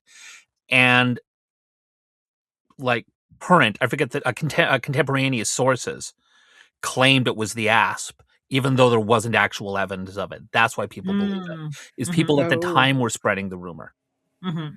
Huh. So that is a very persistent rumor. She was. They almost certainly committed suicide through poison, and likely just had poison handy for such things, so they wouldn't get captured and then hauled through Rome in a triumph. Mm-hmm. Oh yeah, makes sense. Like that's but it's interesting that the mechanism is still like considered to be that. Like that's what I thought. Like I still was like, yeah, that's what the common knowledge is, right? Mm-hmm. So goes to show, got to question these things. So, book 5, again, he kind of wraps up with a compendium of popular customs, opinions, pictures, practices, and observations. He's getting more succinct here. He's kind of just like listing some off. So, things like, it used to be considered bad luck if a hare or a rabbit crossed your path. He's like, look, yeah, they're probably running away from a predator. So, be careful. Right? So you should run too. Yeah, pretty much. And in the ominous signs department, likewise, Browne sort of debunks the idea that's bad luck to spill salt. This one you've probably heard, right? Yep.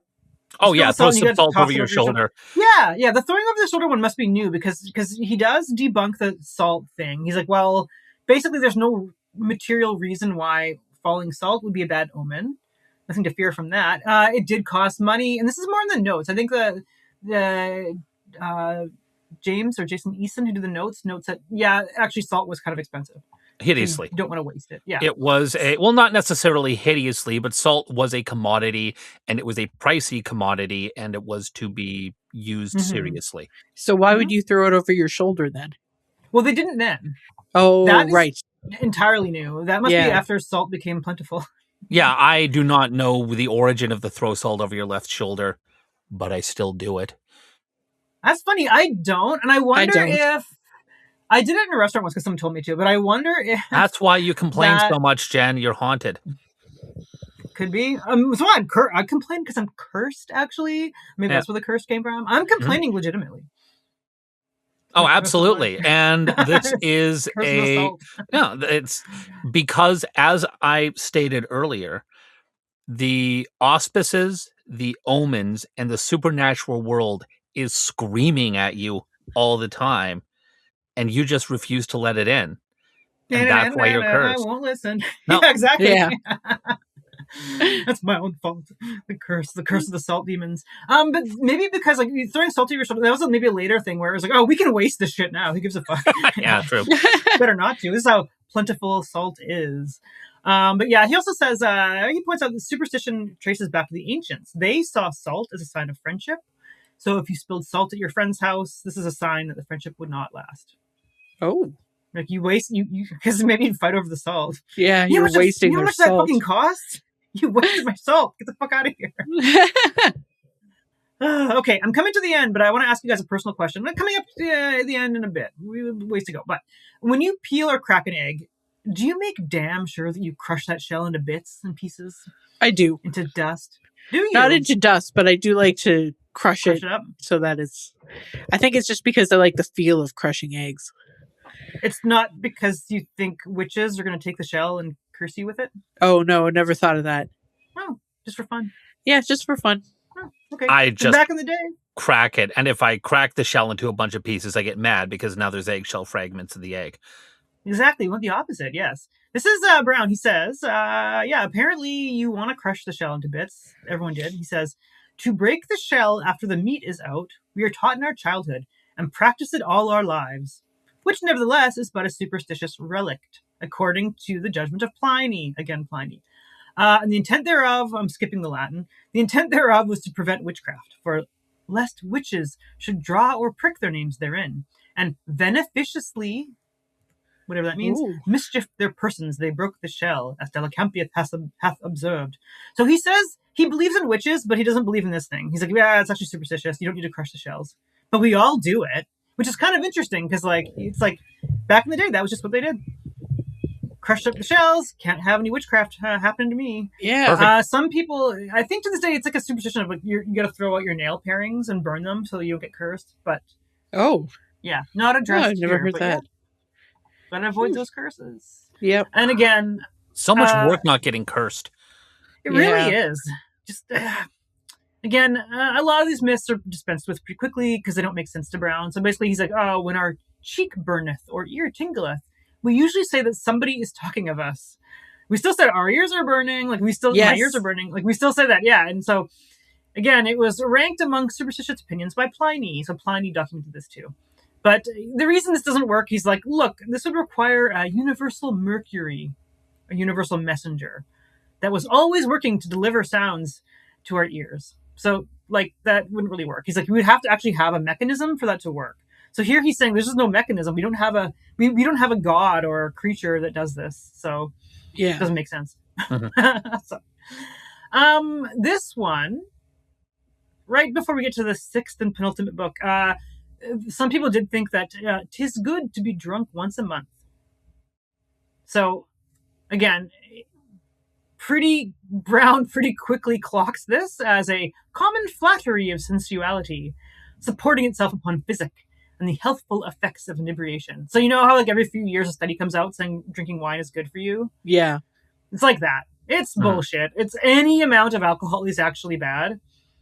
Browne does refute this. You know, he says ancient physicians were split. Some think it's fine to drink, some think it's not. But in Browne's opinion, Christian morality and the doctrine of Christ will not allow the inebriating effects of alcohol. So if alcohol just cured you, fine, but because it makes you drunk, it's not allowed. So good Christians shouldn't drink, in his opinion. But I thought this was kind of funny. He claims that some people drink wine in order to gain the benefit of vomit. If you want to puke, you gotta puke for some reason, you gotta do that. But Browne says, look, there's medicines for that, okay? And he says, the ancient Egyptians purged both ways twice a month without this perturbation, without drinking. So you can do that too. So I'm just imagining like ancient Egyptians shitting and barfing at the same time. Into whatever. Just a total barforama. They loved it. Hole or whatever. Twice a month. You got to do it. The notion you have to get the bad stuff out of your body has been it's still around. Again, leeches and expectorants are a whole thing. And Lord knows, people love putting quack medicines up their ass. Oh, yeah. Up there, yeah. Why? They do. They think up the ass is somehow like extra special. It's extra medicinal. I believe strongly. It's like how the placebo effect works, right?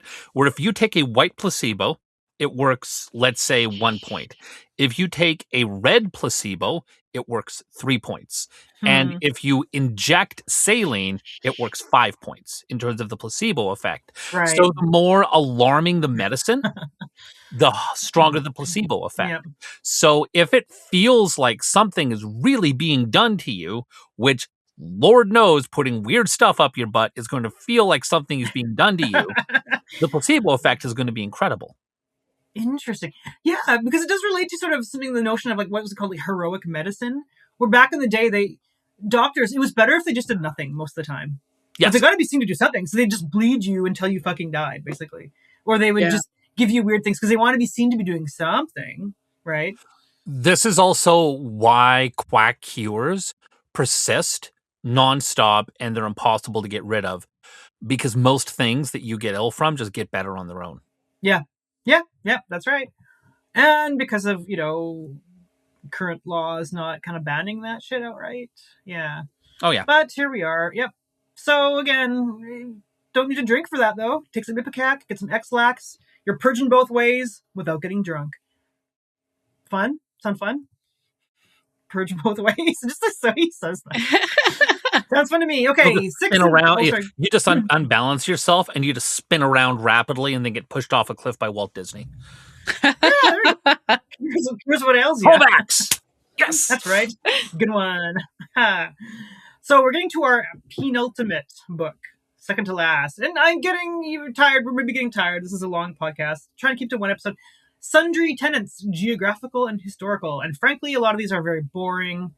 They're about astrology, calculating the date and time. So most of these have been solved by modern physics. And he had no way to know about a lot of these myths. So they're not that interesting because it's like, no, we just know this isn't real.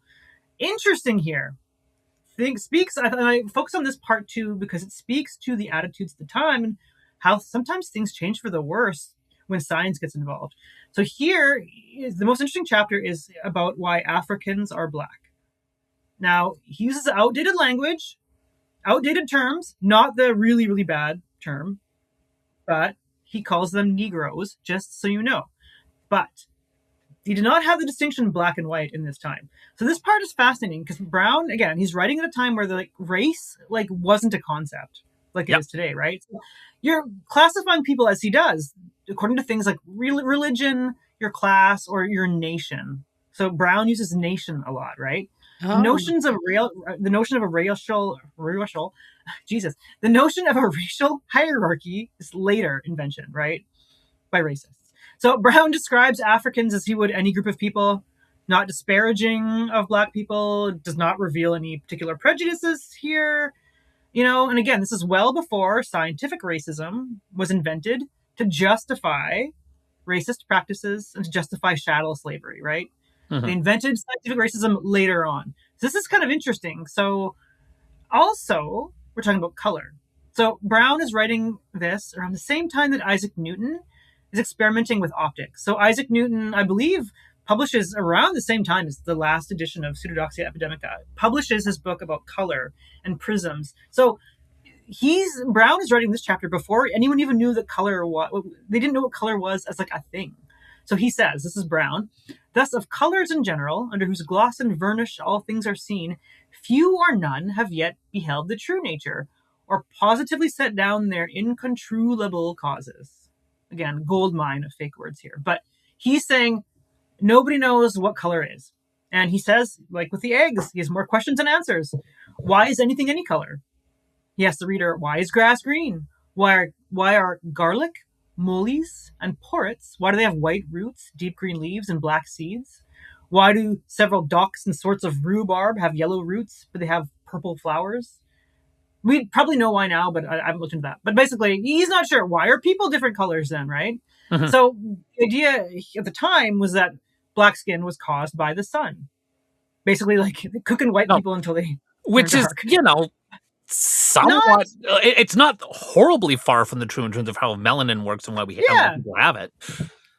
Yeah, so what we know now, it's actually the opposite. Is hominids, I guess, or whatever we call them. I'm not a paleontologist or expert here, but as early man, humankind, including women, moved out of Africa, we got paler. We lost millennia, actually. I think there's some Twitter joke about like white people. How long did it take for your ancestors to become white after moving out of Africa? Like it takes a long, like, you know, I mean, like we actually turned white. Yes. White people is not people. This is not the natural. Anyway, so he's thinking about this again before Darwin and before anyone even knew how old the Earth was. He addresses that earlier on in that boring chapter. We don't know how old the Earth is, whatever. But so he's misunderstanding also the mechanism of long-term species evolution, because he does note, like, look, people with dark complexions, when they move to cold climates, they don't change color. And people, he says he has dark and fair complexion. He's not using black and white here. People with a fair complexion, when they move to warmer places, they don't get darker. He's probably missing out on the tanning, because they actually probably do. But basically, they're not changing their so-called race. So he notes when black people have children, the children have the same complexion as their parents. So it's passed along, as it is with, say, mixed race couples, which he notices. So he's imagining, again, a white person being cooked by the sun, which is like the opposite of how it worked. And it does take millennia of evolution, of course, for changes to manifest, which Browne would not even be able to comprehend at this point, right? So he's like 200 years too early. So, but essentially, he's right. He kind of wraps up by saying, like, how did the camels of Bactria have two hunches instead of one, like the camels of Arabia? Why is anything any shape, really? So here he's admitting, like, look, we don't know. I love someone who says, I don't know. Yeah. He says, because he does say, like, we don't know. It's like because he's describing, he also believes in the flood and that these animals came or descended from the animals that were in the flood too. So he's saying, like, how did this happen? Like, did God create them like this? We don't know. Mm-hmm. So he's just saying, like, we just don't know who the unknown originals are, as he says. So again, he returns. Yeah, so he's basically saying, like there's no racism. It's very interesting. He's basically saying, like, this is just how people are. They're people. Yeah, well, and it's curious why it is. Let's think about it, and let's explore the ideas with the available information we have in front of us. Yeah. And I think the first sort of treatise about trying to argue the superiority and inferiority of races was somewhat contemporaneous, because the transatlantic slave trade is ongoing at this point, but it's very, very early days. It's not how people think at that point.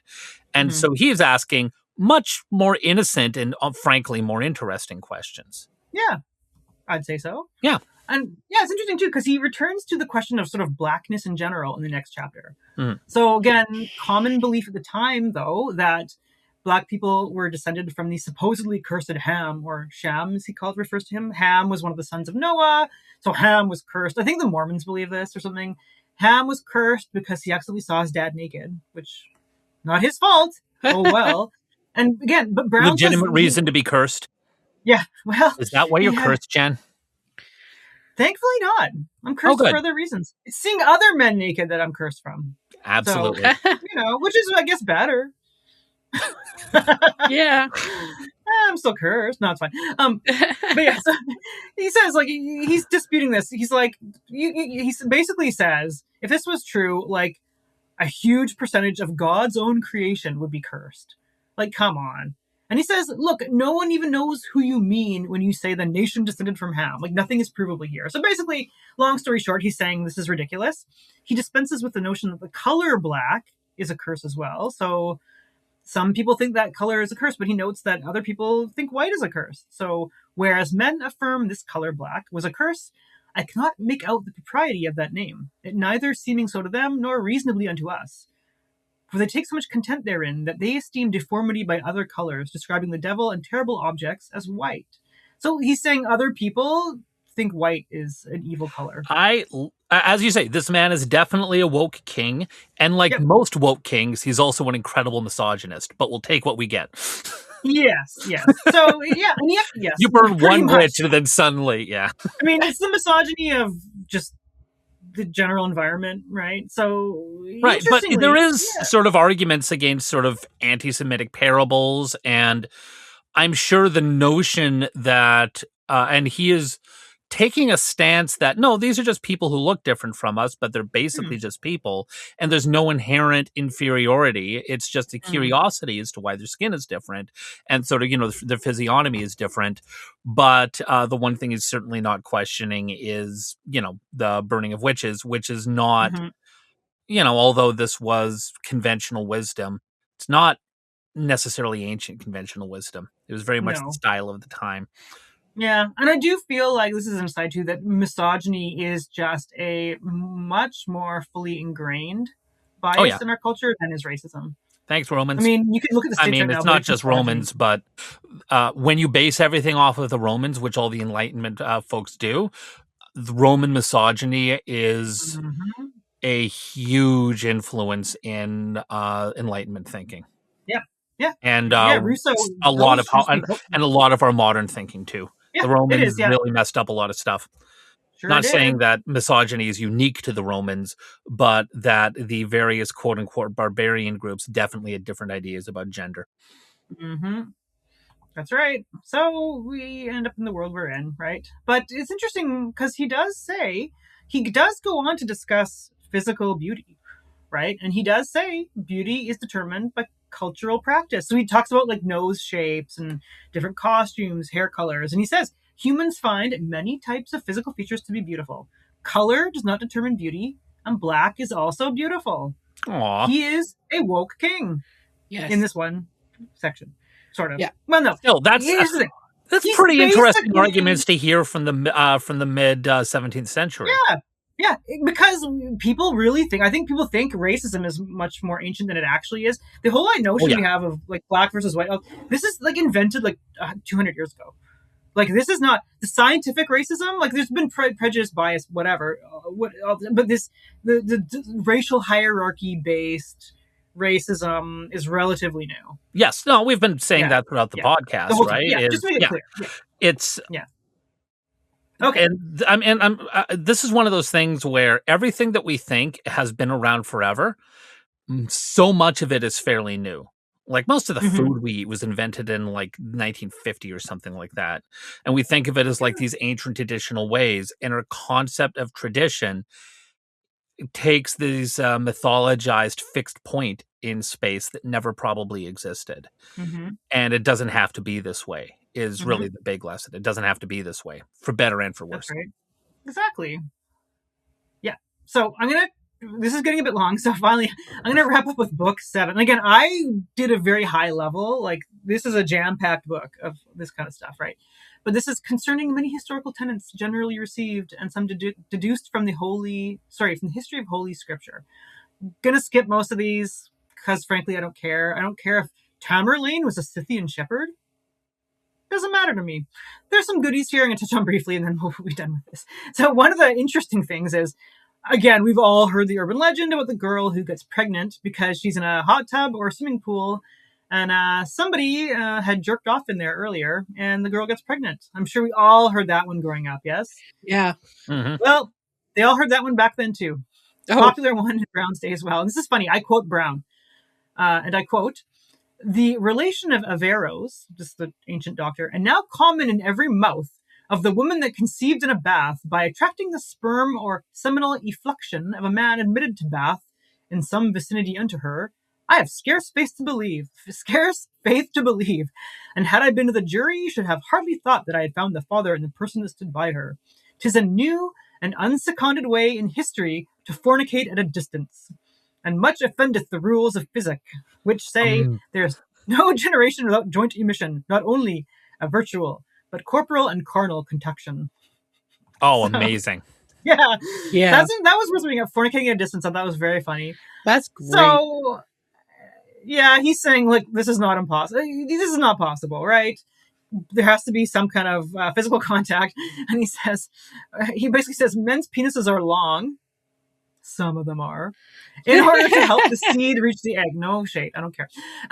Surely the distance of place with the commixture of an aqueous body must prove an effectual impediment and utterly prevent the success of a conception. So basically, like, the penis has to be long to be as close as possible to the egg. It's not going to happen if there's all this water in between. I'm like, yeah, that's basically right. That's, I mean, genuinely, when you're looking at the way human bodies are made and making that argument, yeah, it makes perfect sense. I do wonder if the There's a reason we don't do cloacal kisses. It doesn't work that way. Oh. Just anyway, I hope the Mythbusters tested that one. You know what? The Mythbusters tested a different one, which is that the ball. Where you shoot. Yeah, exactly. Where a musket pellet shoots through somebody's testicle and into a woman's womb, and thus impregnates her. And they tested to see if this was at all possible using a sharpshooter with a musket and a dog's testicle. I'm kidding about the dog. Yeah. But anyways, obviously it doesn't work like that because they weren't Thomas semen Browne. Semen is a compound made of a bunch of stuff. The testicles just create the sperm. Anyways, yeah. But obviously myth busted. But it was a fun Mr. Balls expert. I'm just kidding. Lottie Duff, a degree in testicles. I'm just Mr. Fancy Man who's all about seminal vesicles. Anyway, I'm kidding. You know more about them than me, which I would hope so. All right. Finally, moving on, kind of finally, Browne corrects the notion that our Savior, Jesus, never laughed. I heard him. It was great. He's got a weird seal laugh, though. That's how Jesus laughs. He's like Jimmy Carr, and he laughs in reverse. Oh, yeah. Yeah, but basically, people believe this because in Holy Scripture, I can't talk today, Holy Scripture, it is recorded that he sometimes wept, but never that he laughed. And Browne is like, he lived for 30 years. You think he never lived? You think he never smiled and laughed in 30 years? He said he lived regularly among the people, so he probably did smile and laugh. Someone told him Norm Macdonald's moth joke, and it was so long they didn't put it in the Bible. It's simple. That one I don't know. No, don't start. Don't start, Dave. Okay. We'll save that for the grin on my face. I am going to spare you, but look it up afterwards. Oh, I will. You can tell him when I can take my headphones off. He just fell asleep. He's just a regular guy, you know? Or they could have just walked away. I don't know where fell asleep came from. They could have just stopped paying attention to him. Okay, this is the last one. Many more books in Myth 7. But again, geography, history, pretty obscure as to be uninteresting. Did the Carthaginian I think all of this is super interesting, but it requires so much context and deep dive that we don't need to spend on it. How dare you be uninterested, Jen? This was threatening to become this could be a whole podcast. That's exactly it. So let's stick with the highlights. I get it. Highlights, yeah. Finally, did the Carthaginian general Hannibal use vinegar to carve his way through the Alps? Absolutely not. It sounds like it would take a long time. Episode. Really? Kind of, yeah. Weird. Oh, the spirits are coming at us. I will call back to using vinegar to carve your way through the Alps, and what a weird coincidence. Anyways, continuing on, Jen is cursed. Go on. So many weird coincidences, or blessed. Could be no, you're cursed. Damn it! Well, I'll do the best I can. But yes, he says even an ocean of vinegar would be too little for that effect. You're only really gonna get that from earthquakes and massive floods. So fair enough, makes sense. Browne ends Pseudodoxia Epidemica with a short chapter on things that he fears are true, but hopes are false. Oh, I love that. And I'm gonna talk about all four of these actually because it's kind of interesting. These are the things he fears are true. So number one, he fears that what is true is the tale of an evil queen who had her father killed. She then had sex with her father's assassin and even drank wine out of her dead father's skull. Wow. So he's afraid this is true. Scared. He's scared. Now, I love the fact that it says so much about how stories meant things differently back then. Because the notion of just fiction for its own sake, probably not as much. Everyone's telling folk tales and parables and stuff like that. Fiction is in its very earliest infancy. So the notion that he hears this and it unnerves him and scares him, just such a different place and time. I love that. yeah, but here's the thing. This is a true story, but it's very different. Because get this, in the notes, you should go down to the notes to find this. He doesn't mention the queen. He just tells this really brief story. The notes, I believe James Easton did the notes. They reveal that Browne is actually referring to the tale of the Lombard king Alboin, who was killed by his wife Rosamund in the year 572 CE. So here's the backstory. King Alboin had killed Rosamund's father, King Cunimond. This is in France, somewhere in the Lombards. And then he took Rosamund for his wife. So he kills this guy and says to his daughter, "You're marrying me now." During the wedding feast, Alboin forced her to drink from a goblet made out of her father's skull. Oh. So it's the exact opposite. This is not some... You see the twisting, the misogynist twist, right? Where it's like all of a sudden this evil woman. Going back to Roman thinking, because you look at every single bit of Roman myth making, it's always the evil stepmother who does it. It always is. Yes. Women, and it goes back to ancient Greece, where women are just flawed men. Which, if you look at biology, we're all female in the womb. So that's maybe a bit debunked, but still, it's all bullshit anyway. But yeah, so you see this interesting misogynist twist. Rosamund apparently got her revenge by having King Alboin killed by some Lombard general. So, yeah. Interesting, but you see that he's so afraid it's true, and it's actually misogyny on his part. I love the fear that it's true. That it's so pure, and it speaks so much of the way he thinks about monarchy and the sanctity of monarchy. Yes. Particularly when you're alive at the time of King Charles II, because that went well. Anyways, and just the psychological horror it must have been for how everything went with him, with the choppy, and then Cromwell.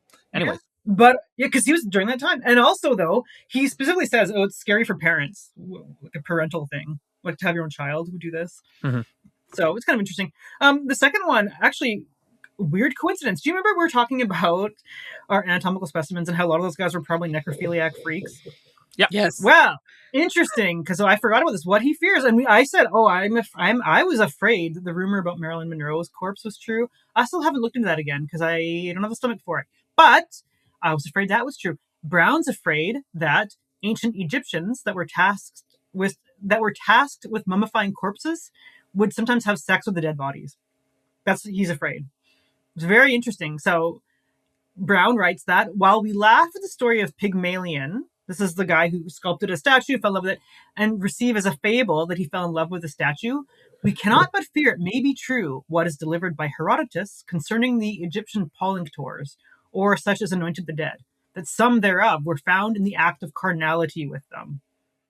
So he's afraid that this is true, right? Yeah. And which is interesting. And the notes, again, by the author, or by the website runner editor James Easton, the notes do state that Herodotus, the historian, did say specifically that the bodies of women were held 3 or 4 days to prevent any such occurrence.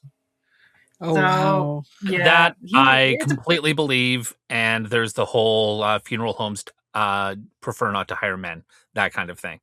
I think this might be an episode. And this is interesting. And Browne is very, very horrified at the thought of this, as he should be. And he notes that this is a corruption so foul that it had no real name then. And he didn't invent the name for it. Isn't that funny? He invented so many names. It bothered him so much. Yeah. And yes. And again, what gets me is he could pick anything of his imagination. But what it means is he heard this and this kept him up at night. Yeah, that's right.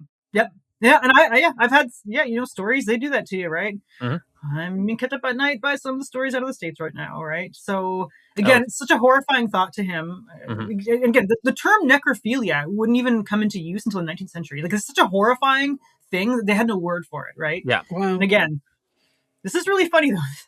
I don't know. The editor put in a very funny note. quite random, and I'm going to go there anyway because it's worthwhile. This is a quote from Bill Clinton. Bill Clinton quoted in Time magazine. You know, if I were a single man, I might ask that mummy out. That's a good-looking mummy. Bill Clinton, 1996, quoted in Time magazine. Oh my god.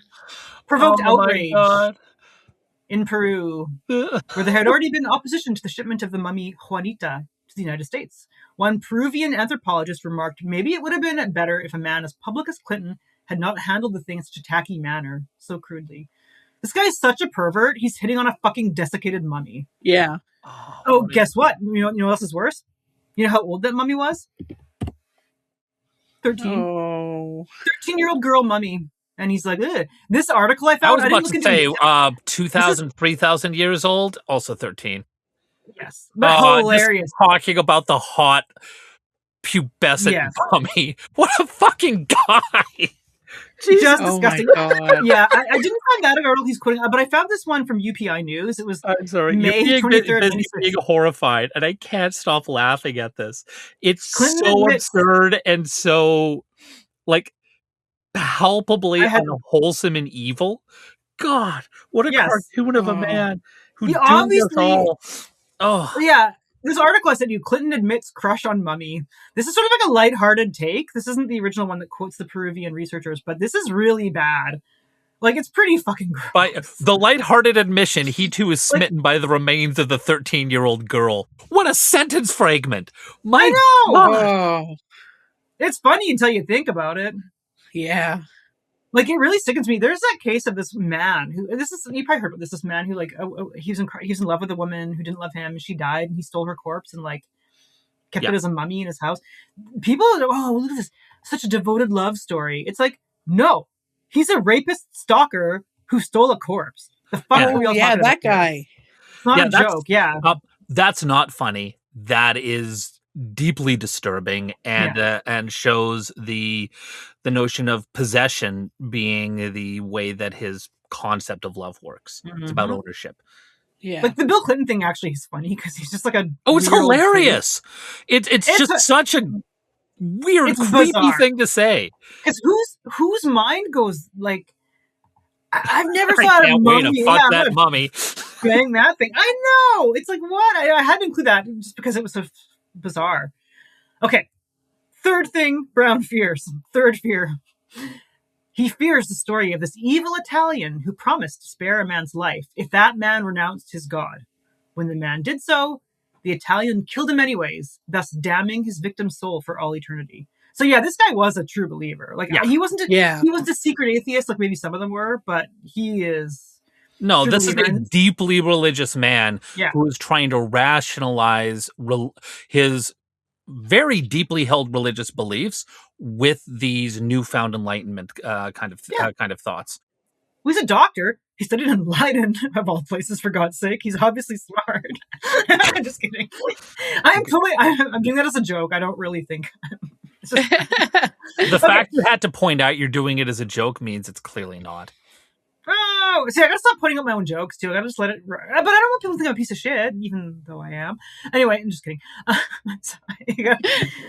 If I say I'm kidding, it means I'm not. Spray bottle for you, Jen. No self-deprecating. Go on. Really do. I'll stop apologizing for my existence. Okay, so the reason this horrified Browne is because this is the type of villainy of the worst kind. So not even the heathens, according to Browne, would destroy a man's soul. And even the worms that eat our bodies after death leave the soul in peace. So a man who would do this to another man is even worse than Lucifer, in Browne's opinion. So he's very afraid of that kind of evil. He also fears, the final fear, he fears the truth of the rumor that the Holy Roman Emperor, Henry VII, was poisoned by a monk in a draught of the Holy Eucharist. So, body and blood of Christ, and there's poison in it. The poisoning is bad enough. So to do so in a drink that is meant to ensure salvation is even worse. And he points out, as a Church of England guy, even worse if you're a Catholic and believe in transubstantiation. That's poisoning a man with the very blood of Christ. So this is actually pretty... If you, in the mindset of a Catholic individual or Christian person, that is extremely decadently evil. Yeah. Right? Like, if you're in that mindset, to me, it's like, oh, well... practical, yeah, sure. He's gonna drink it, poison him. it again speaks to it's like when you what you were talking about earlier, which is the fear this would happen to me or my child, and that kind of when you hear a horrifying story and then you think about how that can affect you, and that's what makes it upsetting. And in this case, because is he is so he takes this so deeply seriously, and it is so precious to him. The notion that the Eucharist could be used as a way to murder a king is the most just blasphemous, evil act you could possibly think of. Yeah. And it is, again, fascinating to me because of how I just think that's kind of cool. Yeah, I know, me too. Like I say, do it bound Kind of heavy metal. And bam, bam, bam, like all heavy metal goes. And and rather this is actually, when you think about the concepts of blasphemy and this sin and this horror, this troubles him in a way that almost nothing else can. And again, I love that kind of insight to his mind and beliefs and where he's coming from. I think that's fascinating.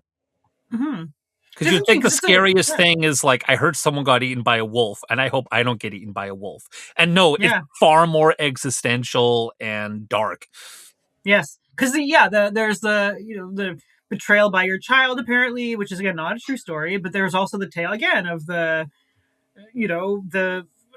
sex with corpses is just horrifying because that's just something that they wouldn't even have I don't know about the conception of that, even of necrophilia, because there's a lot more dead bodies around that time, but still, like, just the very horror of it, yes, is more of a real fear. And then this one, again, it's the Italian man is the threat to your soul. And then I would say same thing with this poisoning one too. Is it a religious person, a monk, killing a king with poison? Yes, like existentially, like you say, horrifying. But thankfully for Browne, that story is probably not true. Henry VII probably just died of malaria. Probably wasn't poisoned. Woohoo! Hey, it's one fear down. And in short, what Browne most fears is the truth that human beings can be so evil and depraved as these legends would suggest. So Browne notes, and I quote, "Many other accounts like these we sometimes meet in history, scandalous unto Christianity, and even unto humanity, whose verities not only, but whose relations honest minds do deprecate. Therefore, he will provide no further examples of such behavior. For the vicious examples, and I quote, of ages past poison the curiosity of these present, affording a hint of sin unto seducible spirits, and soliciting these unto imitation of them, whose heads were never so perversely principled as to invent them." So basically, he's saying, I don't want to corrupt my audience with these examples. Because if you do think about it, where else would you have read about this stuff? He's a scholar. He's probably read hundreds and hundreds and hundreds of tales of humans being depraved and horrible. So he's like, I'm not going to share you with those, because people who are more weak-minded might take it as an example. So it's kind of interesting. Is sort of like, is this accurate? So he doesn't want to corrupt his audience with the examples, and he exhorts his fellow scholars to omit them as well. So he says, in things of this nature, silence. Sorry. In things of this nature, silence commendeth history. 'Tis the veniable part of things lost, wherein there must never rise a Pansarolus, nor remain any register but that of hell. Confusing. Pansarolus was an Italian scholar who wrote a book cataloging ancient inventions that had been lost over the ages. So basically he's saying, I don't want this book to become a catalog of vicious behavior. Right? So he's saying tales of evil should be forgotten, to be recorded only in the annals of hell itself. So he concludes this work with the hope that evil men will be punished one day. So perhaps they'll be reincarnated as snakes. Or if there's not enough bodies to go around for all the souls or whatever, they'll spend their eternity as souls in naked habitations. And finally, he leaves the reader with these words. Prima sapientia gradus est, falsa intelligere. Or, the first step of wisdom is to understand falsehoods. Finis. Lovely. Wow. Yeah. Thank you. That was great fun. I had no idea where this was going. Wonderful. Yeah. Hey, I'm glad you enjoyed it. And that's what I wanted. I wanted to be a little bit lighter, a little bit more fun episode, because doing some heavy shit lately, as we all have been. Yeah. Only a dabble of multi-parters. necrophilia. We're good. I mean, Little dabble do unfortunately, you. I'm like, why is this coming up in all my episodes almost? Like I said, it's an interesting topic. We're dilettantes, interested in the weird and the strange sometimes too. Yes. So, yes, thank you again to our audience for listening to us. We hope you enjoyed our trip into the Wonderkamer today. Tracy, I think you might have some contact information, a bit of an outro for us. We're going to throw a tag on the end of the episode anyways. Okay. Yeah, Throw a so what? in that case, take care. Bye. Yay! All right. Bye. Bye. You can cut out my yay and clapping. Bye, everyone. And scene. Thank you for listening to The Wonderkamer. Find us under The Wonderkamer on Blue Sky, YouTube, and Instagram.